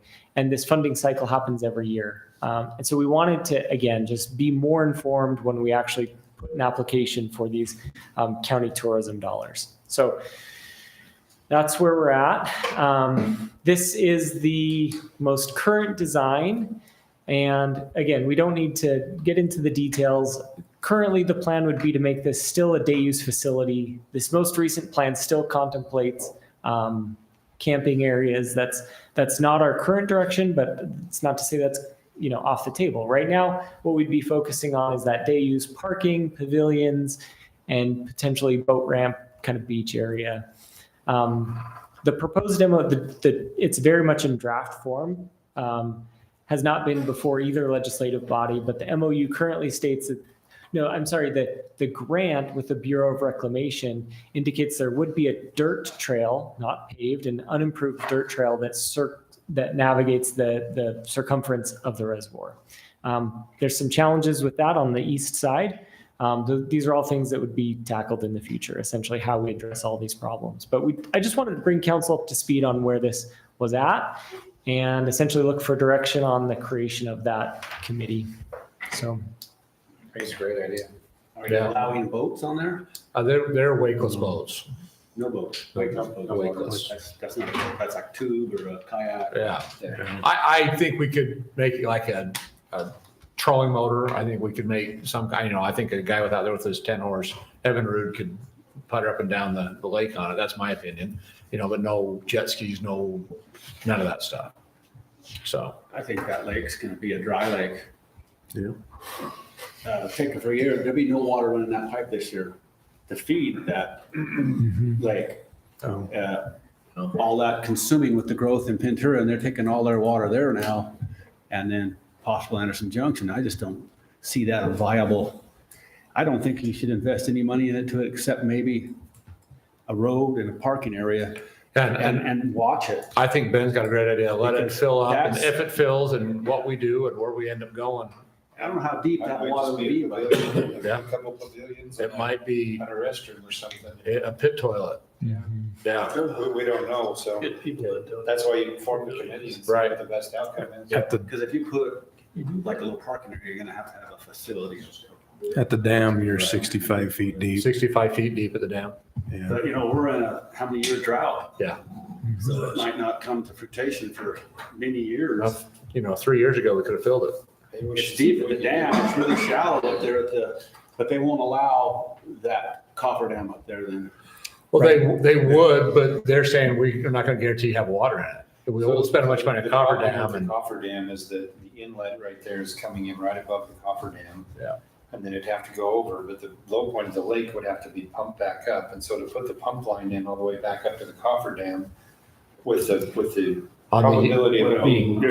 They're saying the coffer dam will go dry because there's no water in that pipe. Exactly. Yeah, the pump, you'd have to pump it back up from the low point, and then you're just talking about another expense on top of it. And you got to provide power, all kinds of things like And that. changing head pressure at the No pump. water in the lake if there's no water in there. Exactly. Although that lake has an HTP liner underneath the whole thing, Yeah. So it won't soak into the ground. No, but it will evaporation and usage and all sorts of stuff, So anyways, I'd like to make a committee. It'll take us a while to get a committee. We'll have some citizens, we'll have, you know.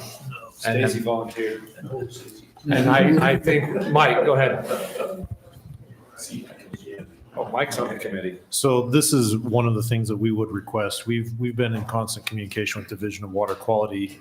Their big concern about this is given any specific year, this lake will be a combination of reuse water for Confluence Park, Ash Creek water, or Virgin River diversion, depending on how water gets wheeled over from Laverton. Yep. With that and without an existing lake in place, they're really concerned about what percentage of each of those flows makes up the mixture there, and making sure that the water quality is such that we're not getting algal blooms, other issues out there. That reflects directly back on our permit and some of the processes that we have to do at Confluence Park in our permitting. And so that I had a discussion with actually the director of water quality about this very issue, the likelihood of recreation around the lake and how much of that's being promoted. So if I can get your slides, first of all, man, that'd be helpful. But secondly, whatever happens out here is going to drastically impact what our permit regulations are given from year to year. And the state is very curious. This is one. Graveyard Wash is another reservoir that's proposed. That one primarily will be reuse effluent. Yeah. And so, yeah, for those reasons, we have a very vested interest. As much as this is a Conservancy District project, the way it's being managed permit-wise is it comes back to our permit on the water that's going in there. So if we could be involved, we'd really appreciate that, and so that we can have some influence on what happens out there. So would you like like Matt or somebody on the committee? Yes. Okay. Yeah. Do you think the 4 to 5 year period of when that lake's actually receiving water would be a good idea to see what the water levels are? And I'm not gonna fully agree with Wayne because I don't want to give him that kind of validation. I think he's right. I know if it's just our effluent, it's gonna take a long time to fill that lake, like years and years. If we get a bumper crop year like we did in years past, maybe it fills up a little quicker.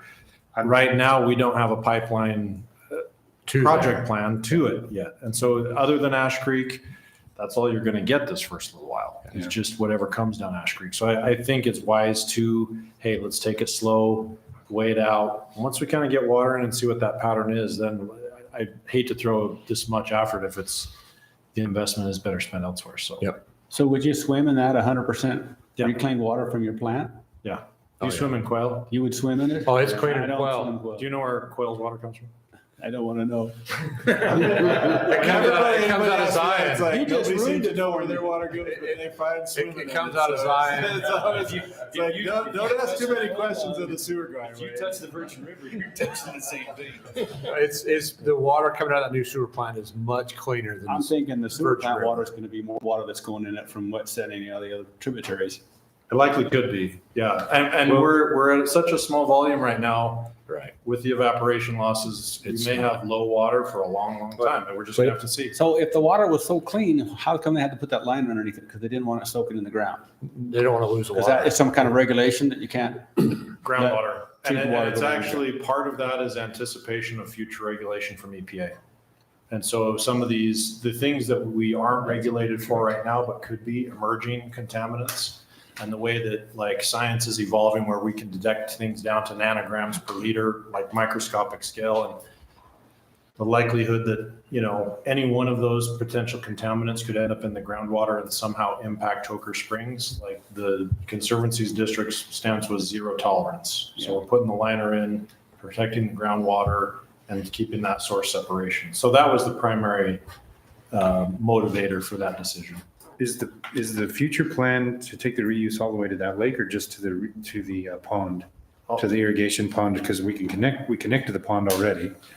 So then you move it. So there will be times when reuse water doesn't make it up there because of the seasonal use. But then in the winter, when there is no use outside, it will likely be wheeled all the way up there. Gotcha. So That's that and water out of our seasonal- spring will be pumped up there in the winter also. Correct. Yeah, and I'm just saying if there's a mixture problem with all them things, like, we could stop the reuse at the irrigation pond and send the other. Well, yeah, we have that Whatever. option, just go down Laverton Creek, do land application in Confluence Park. So we have that. But the idea is that it's clean enough and we can make it work. You know, our biggest concern really is agricultural runoff, is that they don't hit point sources like they hit us. They'll come and squeeze down on our permit and we'll have our expenses go up, while a lot of the agricultural runoff that some of these other places take in gets conveyed to this area. Anything off New Harmony coming through Ash Creek, you know, that can be just as big or a bigger load than we would ever provide, but there's not a way to regulate that.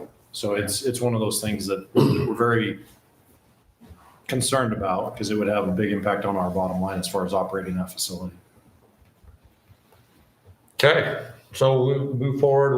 We'll draft an MOU to make a committee, and then we'll get some selections. Did I hear that we had to sign something with the district that we're going to use this as a recreational area? Yeah. Are we committing to the district to doing this, and if so, why? Essentially, it's outlining the relationship that the city is taking on with the recreation component. I don't believe that it would obligate us to do that. We have to do an MOU because the Bureau of Reclamation has as part of the funding for the dam, there is a recreation component. Something like it's a 25% match up to, I believe it was $2.5 million to fund that. So part of the funding does come from that federal grant. And because of that, then we have to formalize that agreement. Okay, so if we find that area there is dry most of the time, we're not going to be required to, what are we going to spend that grant money on? We won't apply for the grant money until we actually have a plan to move forward. So, exactly. Okay. All right, I think we got direction. Perfect, thank you. Okay, we're going to move on to item F6, discussion and possible action on Westfield Park completion plan. All right. We should have put Zapp Brothers like earlier. Sorry, guys. On the screen. Do we have the, what's that? Is there a plan of that you can put on the screen? What your intentions are, sidewalks, pickleball courts, pickleball courts, they're planned. And include that in, it's not in the folder? You gotta be working off a plan somewhere. We are, certainly. Yeah. I thought. It's in the I don't really have it. Park Drive? I don't have it. I just have. Yeah, it's under Parks, Westfield Park. Thanks, Mike. I see you're leaving. Thank you very much for your. Appreciate your contribution. I'm glad you're at least here. This is some great input tonight. I appreciate it. We're looking for Man of the day. We're looking forward to that good quality water. Wayne's gonna drink it. I'm not touching it. I'm never going to Quail Lake either now.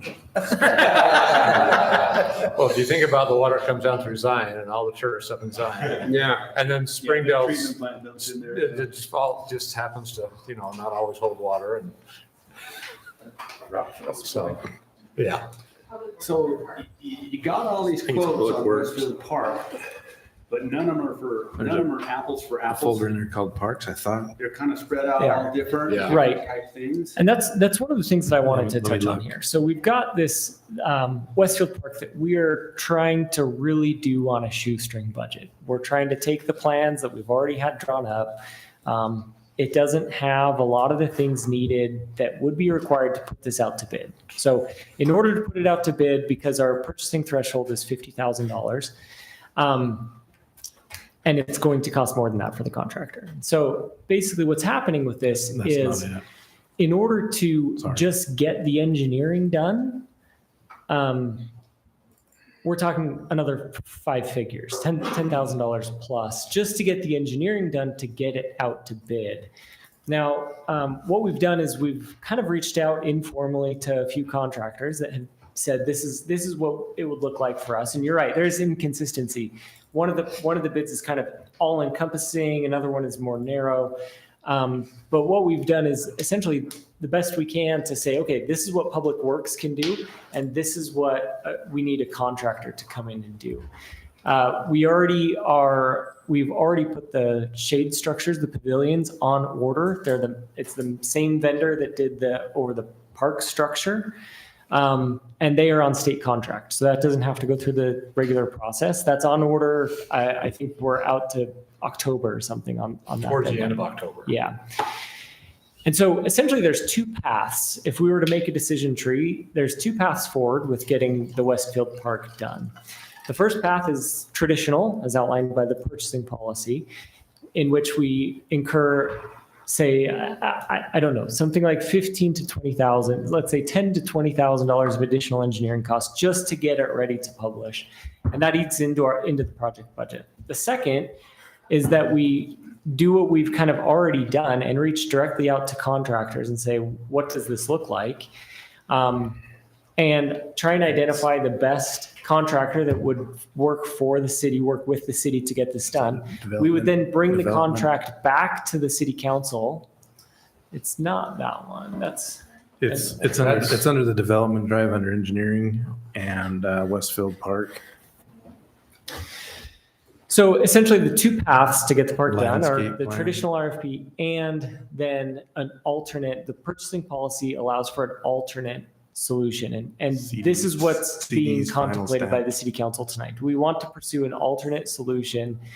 And what that would mean is we engage with contractors and try and get the best value that we can get for the completion of this project. And then we'd identify that contractor and bring a contract, actually a specific contract, back in front of council to show how we can get this done exactly within budget, to show how we can get it done within budget.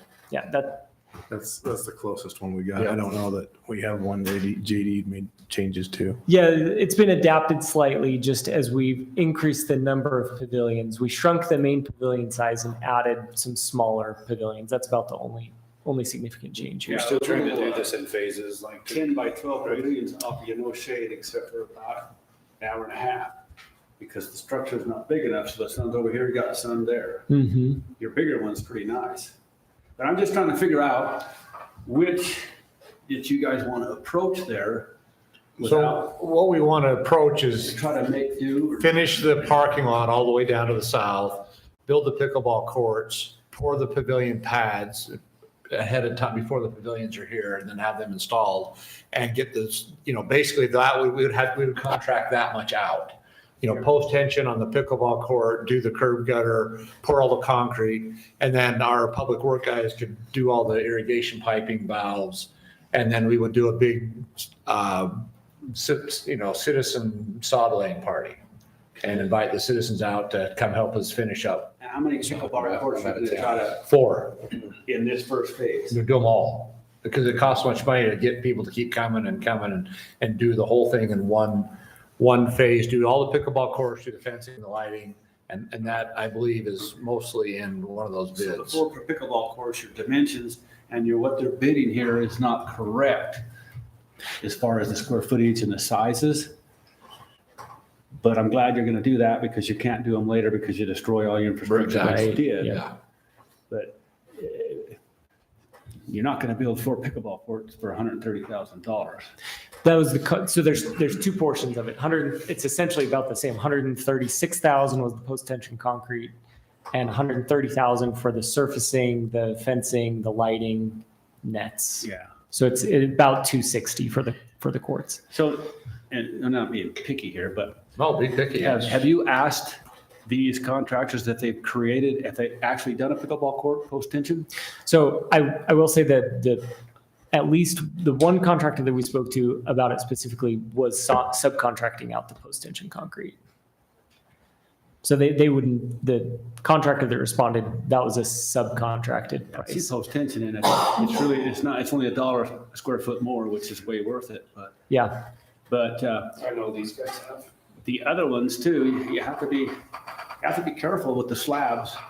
And you also have to be careful if you don't have a post-tension plan or something from an engineer, then they'll try to do the slab on grade 6 inches of post-tension. It won't work. So I think originally you don't have that design. So who would create that design and who would create the grades for these contractors to build this? So the grades are already established. That engineering was complete. And the grades for the slab at the pickleball court. As far as that protection for the city would be wrapped up in a contract that we'd bring forward at a future time if we went that alternate purchasing policy route. Just trying to not get caught with a thing we don't like. Right. I'm excited to death about this, but building pickleball course isn't something you just have somebody go build. Because right now, if you don't do it correct, then. It just after costs you rain money, event, you're- costs you money you're later. 4 days before you can mop all the water off. It's, it's a percent by half percent, and it has to be laser screened, not people out there with Gandys and. Yep. So that's why I was wondering who had the experience. I don't believe one of these has any experience here. Well, the one said they were gonna sub it out to another contractor, a pickleball. Man, if they could sub it out to Classic Builders, that'd be great. Be nice to know that, because it's particular. Yep. And then if you're gonna have the city crews even think about doing the subgrade for the pickleball court, then he just stepped in a big one. Yeah, that's not been Because they discussed. won't That's take not been mentioned. responsibility Nope. If something Yeah, happens. there's a pad there, they'd have to do all the compaction and all that. Our crew did the very rough grading to get it closer. I don't know if you saw the equipment out there, but we did just rough grade and we wouldn't do any more than that. Yeah, and let them do that finished grading. Absolutely. And the footings and the prep, and there's sand, there's a disc wing layer and. So the question tonight is just to see if we want to go the route of. The alternate. The alternate route? Yeah. Mm-hmm. I'm all for it. So how short are we to get it? We're short to get it all done, right? Well, the next item will help on the agenda. Yeah, so the rough budget that we have now shows us about $170,000 short. 180? Yeah. Gary said he was going to pitch in, so.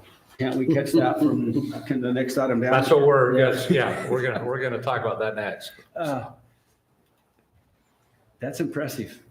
If you can get that done, that's really impressive. You know, I've paid special attention to, St. George City recently put out a bond a year or two ago to build parks. And so they've been building a lot of parks. So essentially, it seems like almost every council meeting, they're approving a park contract. 2 or 3 acre parks are going for $2 million. With the general contractor, fully engineered. I mean, that's the right way to build a park, right? This is the kind of shoestring community contributions. I think it's probably the way that Tokerville's always done it up to this point. We can do that. Yeah. We And can so do that. This is way advanced. Yeah, we can do that. we're gotta watch trying to get this done for the best value that we Contractors can. exclusions, because there's a lot of exclusions there, so there's a lot of work to do that. When them More money in contracts, there to get them going. and when they start. come in, you're in charge of reading it. Yeah. Well, I don't have it. So the decision is, A lot of them have do we want GPS. to go policy or It's, do it on our own? Yep. but there is provision in our policy to do it this other way. There is. Yeah, Well, I think that's a we lot should of look our at, money. I think we should look at that and Yeah. see it, because And again, this doesn't obligate the city to sign that contract, right? This is essentially giving staff the direction to identify one of the vendors that has been responsive and move forward with the contract proposal. So you want to identify the vendor that we need to move forward with as well. Right.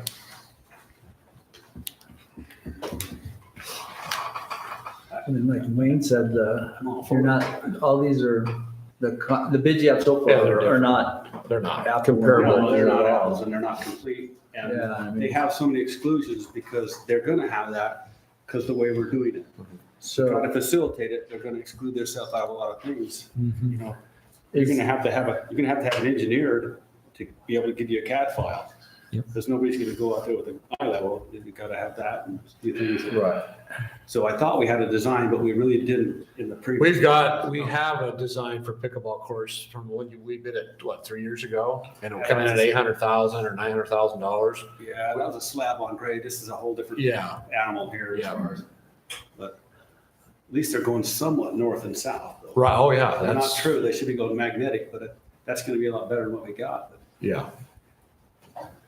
man, I didn't know we were that close. I thought we were gonna be way off, like $500,000. we might be able to save some too if they go out and kind of piecemeal a little bit. Yeah, if that's what we're trying to do, if we can piecemeal this. Let's do it. We're a So, little crazy on landscape there, it looks like, but yeah, we can, I'd like to see that grass up a little higher on that. So now that, the water district's not here, but yeah, we can. A little more grass up on that hillside.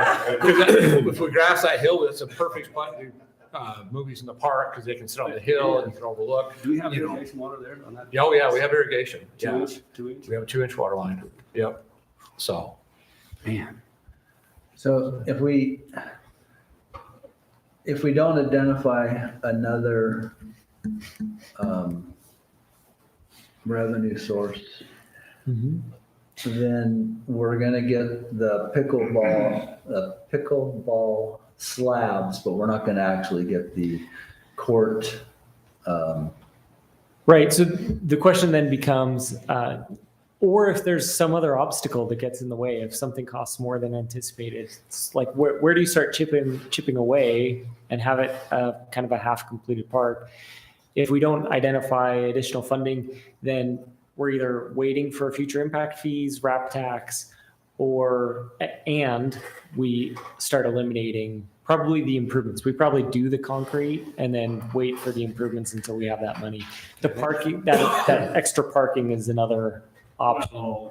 Right. You could To kill phase that whole in. upper half of the pickle parks up and do that almost almost totally by volunteer. Yeah. And that's where most of the money is going all of the bottom end. The top end is pretty much going to be city employees and volunteers. Yep. So. Yeah, and I'm just, again, looking at these bids, it's not apples and oranges. So you look at the one and it's got $82,000 for irrigation install and furnish.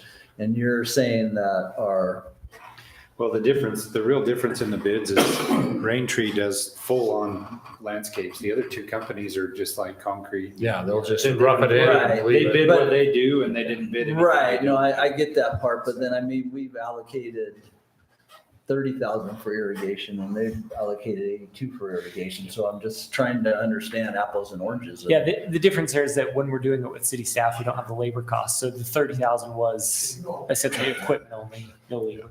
Well, Raintree is pretty much a package deal. Yeah. Yeah. They're not doing post-tension. So the question is, can we go this route and piecemeal it together? Let's do it. And If we do that half, then we can Yeah. piecemeal the upper half. Right. But we can't really do any piecemealing on that below. No, we can't. We could plant the grass. Well, yeah, we can do the grass and we can do the irrigation part. And we can do all the landscaping part on the bottom half. When you look at it, and the bottom half is a pretty nice park. It's beautiful. And the top half is great, going to be a great asset Yeah. for kids that once we can afford it. and Yeah. stuff. Yeah, but the top part's not gonna offset. Yeah, the top parts are enough money. It's not gonna you know. offset the bottom part. It was probably So, maybe 100,000 of it the most. Yeah. But that's 100,000. It is a lot of money. It's more, impact fees from houses. More impact fees. Get more houses built, we get more impact fees. So you're just looking for direction, or we're just going to pursue this a little more and try to? Yeah, no, we're looking for direction to pursue the alternative, essentially authorize the negotiation of the contract with the contractor that we bring back to you. So this is pursuing the alternative purchasing procurement process. Okay. That's the And language. if we did that, can we go back and get more specific comparables on, before we have to decide what company we'll want to use? We could. We can make sure we're getting apples with apples and, yeah. and all that Yeah, comparable bids. Their and concrete just- numbers are Exactly. different, and Right. each one, the footages are different. I don't know whether, we gotta have the same takeoff for each contract to take it off. Yeah, and that's something we can work on. We can put that together. Yeah. So And I don't know where we're getting these estimations of this dirt. Who estimated that dirt? I think that was our engineer. That was The other engineer? that wasn't Prior? That was Alpha Engineering in the very first. Yeah. Okay. Yep. And our guys have moved most of that dirt. They've got And it pretty much if you remember, shaped. we brought a number of truckloads of dirt from the parkway and put in there additionally to bring the grade up so we could get above that fill. That's been put there over the years. So are we gonna have a problem underneath the pickleball courts with an over excavation problem? No. No, because that section, That hole was underneath the playground. Yeah. Slabby. it's concrete. that over there is just hard. That's never been, that's native dirt in that section, so.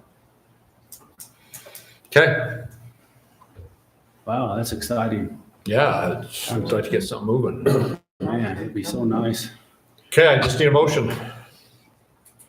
to pursue it? Yeah. Yeah. I'll make a motion, we pursue the possibilities on building our park in Westfield. Okay, I have a motion and a second. Any more discussion on this? All in favor? Any opposed? Thank you. All right, number 7, discuss the possible action on trail installation payment in lieu agreement with Sapp Brothers. So this was our, you want to pull that? You have a drawing of that? Anyways, on the northeast side of Sapp Brothers on the highway, the frontage road, there was a trail proposed, a trail that starts nowhere and goes nowhere. So we talked about getting a number on what that would cost, and they would pay us that money in lieu of having to build it. So We all come to the conclusion that was a good idea. I have a question for everybody, Sapp Brothers, everybody that's in here, is that on that section, the entrance portion, I mean, every city council, everybody, do you guys want to put that first curve in? So like when all the semis and stuff are coming in, there's like more of a dedicated turn in? I think take that- a little bit of linear footage off of that, or like? I think that's actually something that has to be put in for UDOT standards. That's not, they're gonna go down to that, but that whole corner's gotta get built for UDOT standards. You gotta build that radius. Yeah, that has to be built. So some of that linear footage, though, it looks like is in the monetary value. I think it's the asphalt part itself, not just not the curb and gutter out on the road, it's the asphalt and the trail along that ditch. So it was. Can you go to the one that has Yeah. the red outline on it, Emily? Up one picture? In your packet? Yeah.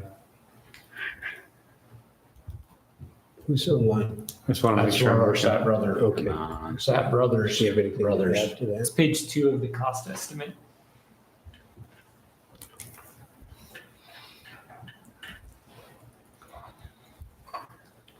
It pretty much parallels the curb and the asphalt length. So you see the gray, like the gray shaded portion where it turns, like where It'll end at the curb return there. is the gray completely, is what we're talking about in that turn, or? Yes. So For the we're not gonna asphalt. Put the radius in? No, they'll put the entire thing because they've got to put a handicap ramp Oh, and a stoplight. That, okay. That whole thing will be put into the curb return to the CR. Yeah, okay. And then from the CR to the north, they'll omit the curb and the trail. Gotcha. So it'll go around that curve and stop. Just the way that was shaded, I thought that was like eliminated. No, they've still got to put and that'll be concrete. It won't be asphalt, Yeah. but it'll be a 6 foot. It'll be our standard 6 foot. It won't widen. You see how it kind of widens from 6 feet to 8 as it gets to the other side of it? It'll stay constant 6 feet. Okay, that was my only question. Sorry. I No, you're think good? they offered we should take it I had a little bit less, but I had a couple Yeah. questions. So I know, there's 3 choices, right? One is we just make them do it. 2 is we take the money and use it for something else. And 3 is the idea that we took the money, put it in some sort of account where it would earn interest. And when we do get ready to do this, then we would We'll have some funds. We'll have some funds for it. Because if we do the choice number 2, then we're stuck with Possibly. possibly. Depending on the new design of State Road and how we're Right. gonna do it. Okay. And, So, yeah. yeah, so I understand those were the 3 choices. We talked about this for great lengths, and I thought Joey did a good job with putting a price at 200,000. I think Darren previously was looking at 250 or 300. That was just the conceptual. Yeah, and Mhm. my concern is we had the whole discussion with Sapp Brothers, and they held, let me rephrase that. We got a copy of their estimate from their contractor, but it was dated March of 2025. So I'm wondering why that wasn't brought forward when we were having this discussion previously. So they knew what it was going to cost them. Why wasn't that brought to us at the time we were discussing all this stuff? Well, we asked for it after you guys, Yeah, and the estimate here was from March of 2025. I don't know if that was a mistake on their ad or their date or not. You'd have to I ask. mean, you You'd have to guys ask. put it in the packet, so I'm looking at it right here, and it has the numbers that they came back with. So why was that not brought for us to us? It's strange they had that So- because in that total package, they'd have had that bid in there anyway when they did that project. So when you made I the, ran that at 217 on the high end, so. On the high end? when you made the, when you made that last motion, we did not That was have, we did not have council. that estimate. Well, really, the reality is, do you want to accept the money right now, or Right. what do you want to do? Yeah. But regardless of when that was in or not, we, Well, I mean, I liked your amount of 200,000. If they weren't willing to give us 200,000, that was your motion. Your motion was, It was, I was just. and there was no, The only reason I put a number in there is because all of a sudden we approve something, it comes back at 98,000. Well, maybe 98,000, we wouldn't want to do something. So yeah. that's the only reason I put a number in there at all. So, I mean, when we made the motion too, there was no, if you go back and look at the motion, there was no, bring it back and we'll reconsider it. So why are we reconsidering it? Because the motion was 200,000. Well, I think Because it's under the $200,000. So Yeah, but your motion didn't say that. Your motion didn't say come back. this is a new application, basically a new thing in front of us. So we didn't meet the 200,000. Now we're looking at it again because it's 191. Okay, but the motion was 200,000 to accept it. If it wasn't that, then we weren't Yeah, going to you're accept right. it, right? I Yeah. think Joey has the right perspective. This is essentially a new application at this point for the same ask. It's kind of like saying, hey, we didn't quite get there. Do you guys accept this instead? And So so this brand new isn't- idea on the table, in my opinion. Okay, so this isn't a reconsideration then, it's just. No, not a We could either, reconsideration. we could either hold firm or ask for 200,000. I was dead against it Yeah, because of the future liability if we're gonna have to build it. But then I thought, well, what more better than the people be able to enjoy something out of this besides just enjoy the truck stop? And further down the line, if we have to do it, we're stuck with it, but I believe that that road will be changed eventually and fixed. Yeah. But at that time, you hit me with this stuff and I can't think of, a better I way need to, another month or something to be clear. I like to sit and think about something. So I reconsidered my thought and said, okay. And now the park came up and they actually said, hey, we use this for a pickleball court or whatever. So I'm feeling real comfortable about applying that money, even though it's $9,000 less. But, you know, they're at Yeah. 191, Joey's at 2, and I bid it, I would do it for 217. So. yeah, What are we gonna do now? yeah, I understand what you're saying. I just, again, we're kicking, they had a development agreement. The development agreement said build the trail. They came back and said, no, we don't want to build it. Now we're kicking the can down to future city that's gonna have to well, figure out how to their, pay for it. their ideas of, yeah, they'll be more than happy to build it, but it's kind of a waste of resources in 4 or 5 years if state road comes and rips it all out. And then we put it Right, back in. But we had that discussion at the previous We meeting. did. And the discussion was, well, if we had them build it and the state came in and tore it out. the Right, state they're still would gonna have to pay. The state would be required. And to put it back in. my argument is the state's gonna pay for it regardless of whether it's in there or not, because they're gonna redesign it all. That's your hope. And that is my hope, and that's my hope and my years of experience through the state with all the other stuff we're going on, that they're gonna spend $200,000, and it's a waste of in my opinion, it's a waste of resources, because now all the asphalt you're throwing it out all the time, and all the energy, you're just gonna destroy it in I a matter of 4 or understand that 5 argument. years. I understand So- that argument, but the argument that was being made at the last Right. time we had that was, Yeah. well. Well, Wayne which changed the his city- argument. The city's not gonna, I know, but see, Wayne's argument swayed me the other Okay. way. when- Well, that's fine. I'm a flip-flopper. Yeah. Well, it makes sense, because you think about the 4-lane bypass. That's right. You're gonna almost have to make 4 lanes from that interchange up through there. They're gonna have to They're go, gonna take everything and possibly redo that ditch when they come up through. absolutely. So it's just wasted money for them, and it's a wasted opportunity for us. In the So it's- future- It just turned out perfect right now. In the future, it's going to be taxpayer dollars from the state or the city. Yeah, either way. Regardless. One of the two. Done either way. Okay, so we got a motion, still more Mayor, I'll discussion. make a motion to approve the payment in lieu of the agreement with Snap Brothers for $191,438. Okay, I've got a motion. I have a second. Any more discussion on this item? We'll do a roll call vote. Chuck? Yes. As much as I want the park, no. Aye. Aye. All right, motion carries. I see where you're coming. Thanks, gentlemen. All right, And I had to revisit. thank you. Wait a minute, is this actually your vote there, is that approving for that money to go to the park? No. No, it's coming to the city. Yep. So you're gonna have to come back again and approve that money to be spent on the park. Yeah, so when this money is deposited per the agreement, it would be an assigned fund, and then it'd be a council decision how to expend that fund. So it'd be assigned for parks purposes, as outlined in the agreement. So when you guys are ready to build, I apologize for. No, you're good. It's good. When you're ready to build a park, then you're gonna bring that line item. I would You're actually, approving to use Correct. this funds that we just stole from over here to use this. Correct. I don't. Well, it probably won't even be itemized. It's just going to go into the budget and then we're going to expend the budget. Well, yeah, but you still have to approve that budget expense. It's going to be It's gonna be earmarked over for the and above. park. Yeah. Can't go anywhere else but the park if we earmark it to the park. Yes, and that's when we get the money in. As soon as we get the money, Ben, we could say, hey, we're gonna put that in the park fund. Right. Okay.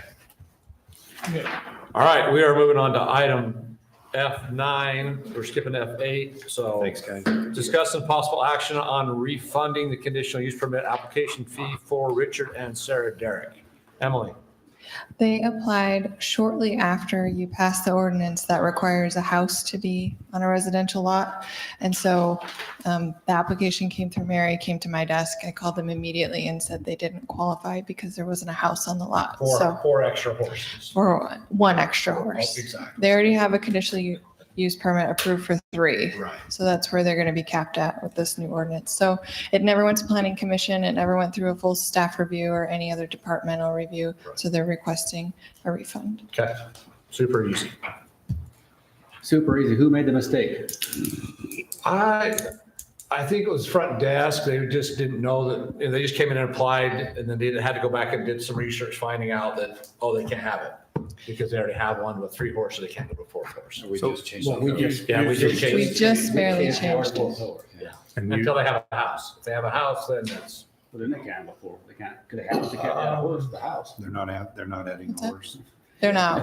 I told them they're not We're just allowed. asking for their money back Yeah. because nothing happened. Yep. Mayor, We make have a lot of motion. these rebate things. You ready? It's kind of, Yeah, we still spent time and money on it though. we didn't. 5 minutes. We spent 5 minutes. Well, we don't get paid. We don't get paid. You don't count our time. You don't count our time. If you counted our time, everything costs too much Look money. at Emily, she's tired. So, all right, Joey. Mayor, make a motion to approve the refund of the conditional use permit application fee for Richard and Sarah Derrick. I have a motion and a second. Any more discussion? All in favor? Aye. Any opposed? It's money, we'll call it. Not for 400. Yeah, not for that small. Yeah, we don't need to. I mean, our attorney will like me to, but we're not gonna. All right, I'm sorry. roll call. What was Roll call on everything, so, Yes, roll call and everything. yes.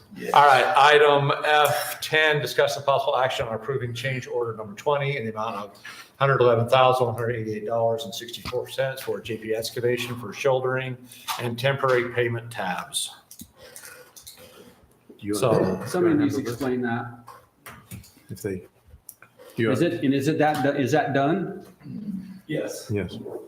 Well, So I got, when UDOT approved the overlay for 2 inches of their high mod HMA, it left us with the shoulders need to be raised. And so this was the cost to.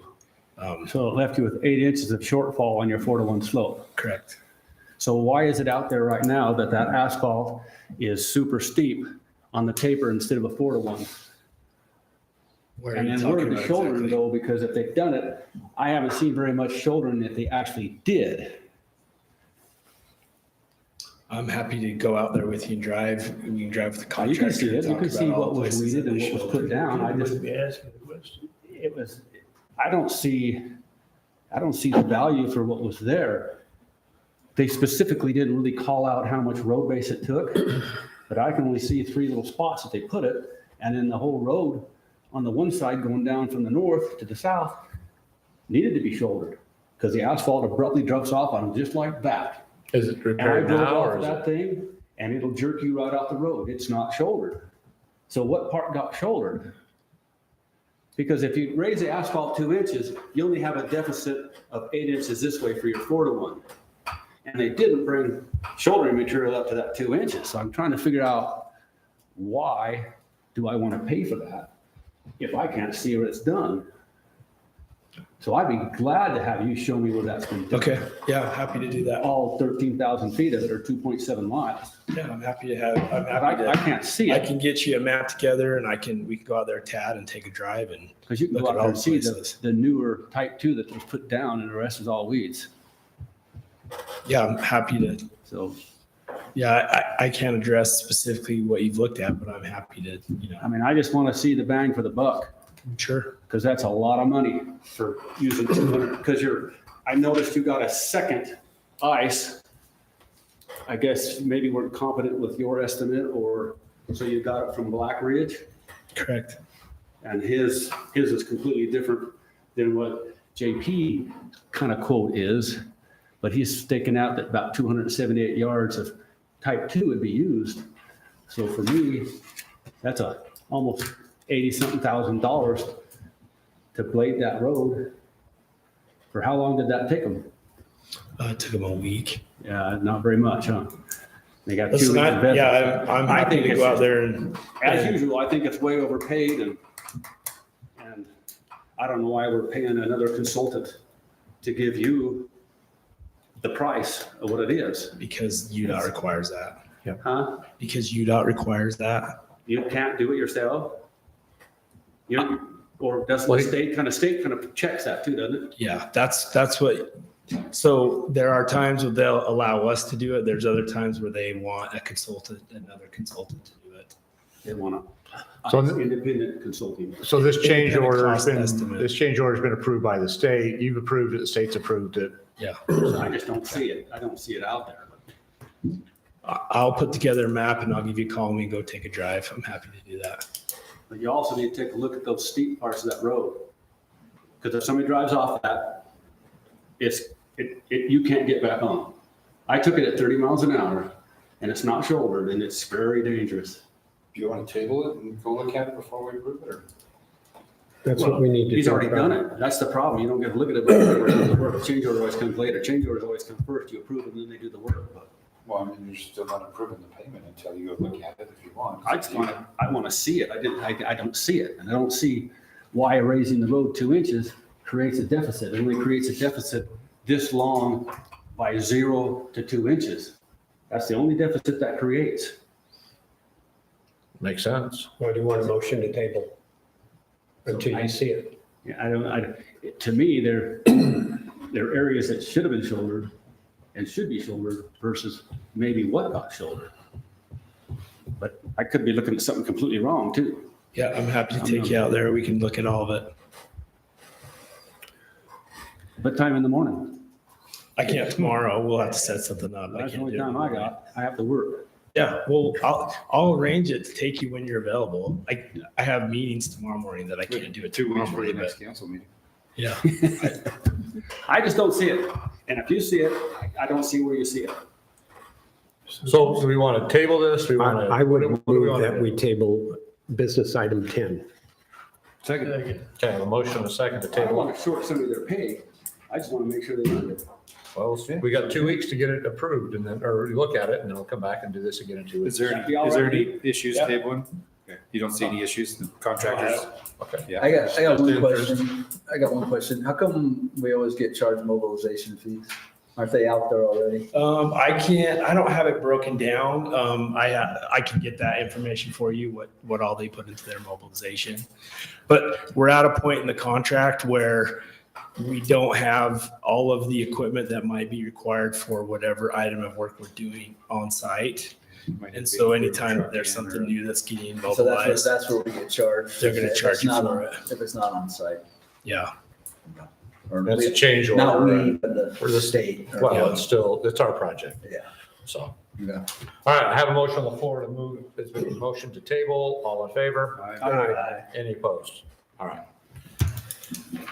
All right, item F11, discuss the possible action on resolution 2025, a resolution to support Constitution Week as proposed by National Society Daughters, is that typed right? the Society of the National Daughters of the American Revolution Color Country Chapter. Something like that. You gonna grab him? Okay. Sorry, I should have grabbed it. Should have said something. All right, this is just Constitution Week. We do this every year. We're gonna hold up the Constitution like we do every week, every year, every week of every year. So, Every day. every day, all the time. So anyways. Are we waiting for Ben? No, we don't need Ben to Okay. motion to approve our Constitution Week. I would go ahead and move that we go ahead and support and approve the resolution to support the Constitution Week. Have a motion and a second. Any more discussion on this? All in favor? Aye. Any opposed? All right, we approved the Constitution Week, Ben, just because you're out. So, all right, we're going to move on to calendar events. Meet the Candidates Night, Tuesday, September 9th at the Old Town Hall, and that is 6 p.m. So 6 p.m. over here at the Old Town Hall. Everyone who wants to come out and meet candidates, ask questions. Each candidate will have 4 minutes to speak about whatever they want, and then each candidate will have a table set up so people can come around and ask questions and meet the candidates and to get a feel for what we've got going on for candidates this year. So I hope everybody talks to everybody and have people come out. I'd love to have the building packed. That would be awesome. Miss Tocqueville Pageant, Tuesday, September 18th at the Hurricane High School. Bailey is in charge of that. She's doing a wonderful job. If you know any young ladies, do we have all of our applicants in? Do we have a date? Do you know anything about that? Okay. Ben, do you know, do we have time for applicants still to apply? I'm not sure where it's at in the process. Okay. All right. If anybody's watching at home and if they wanted to apply, call the city office and they can get you some more information. All right. We do need to move into a closed session this evening, unfortunately. Mayor, I'll make a motion to move into a closed session to discuss litigation, security, property acquisition or sale of, or the character of a professional competence or physical or mental health of an individual. Second. There's a motion and a second. All in favor? Aye. 5-minute break. All right, yes, 5-minute break. It's 8:31. Thanks for coming out.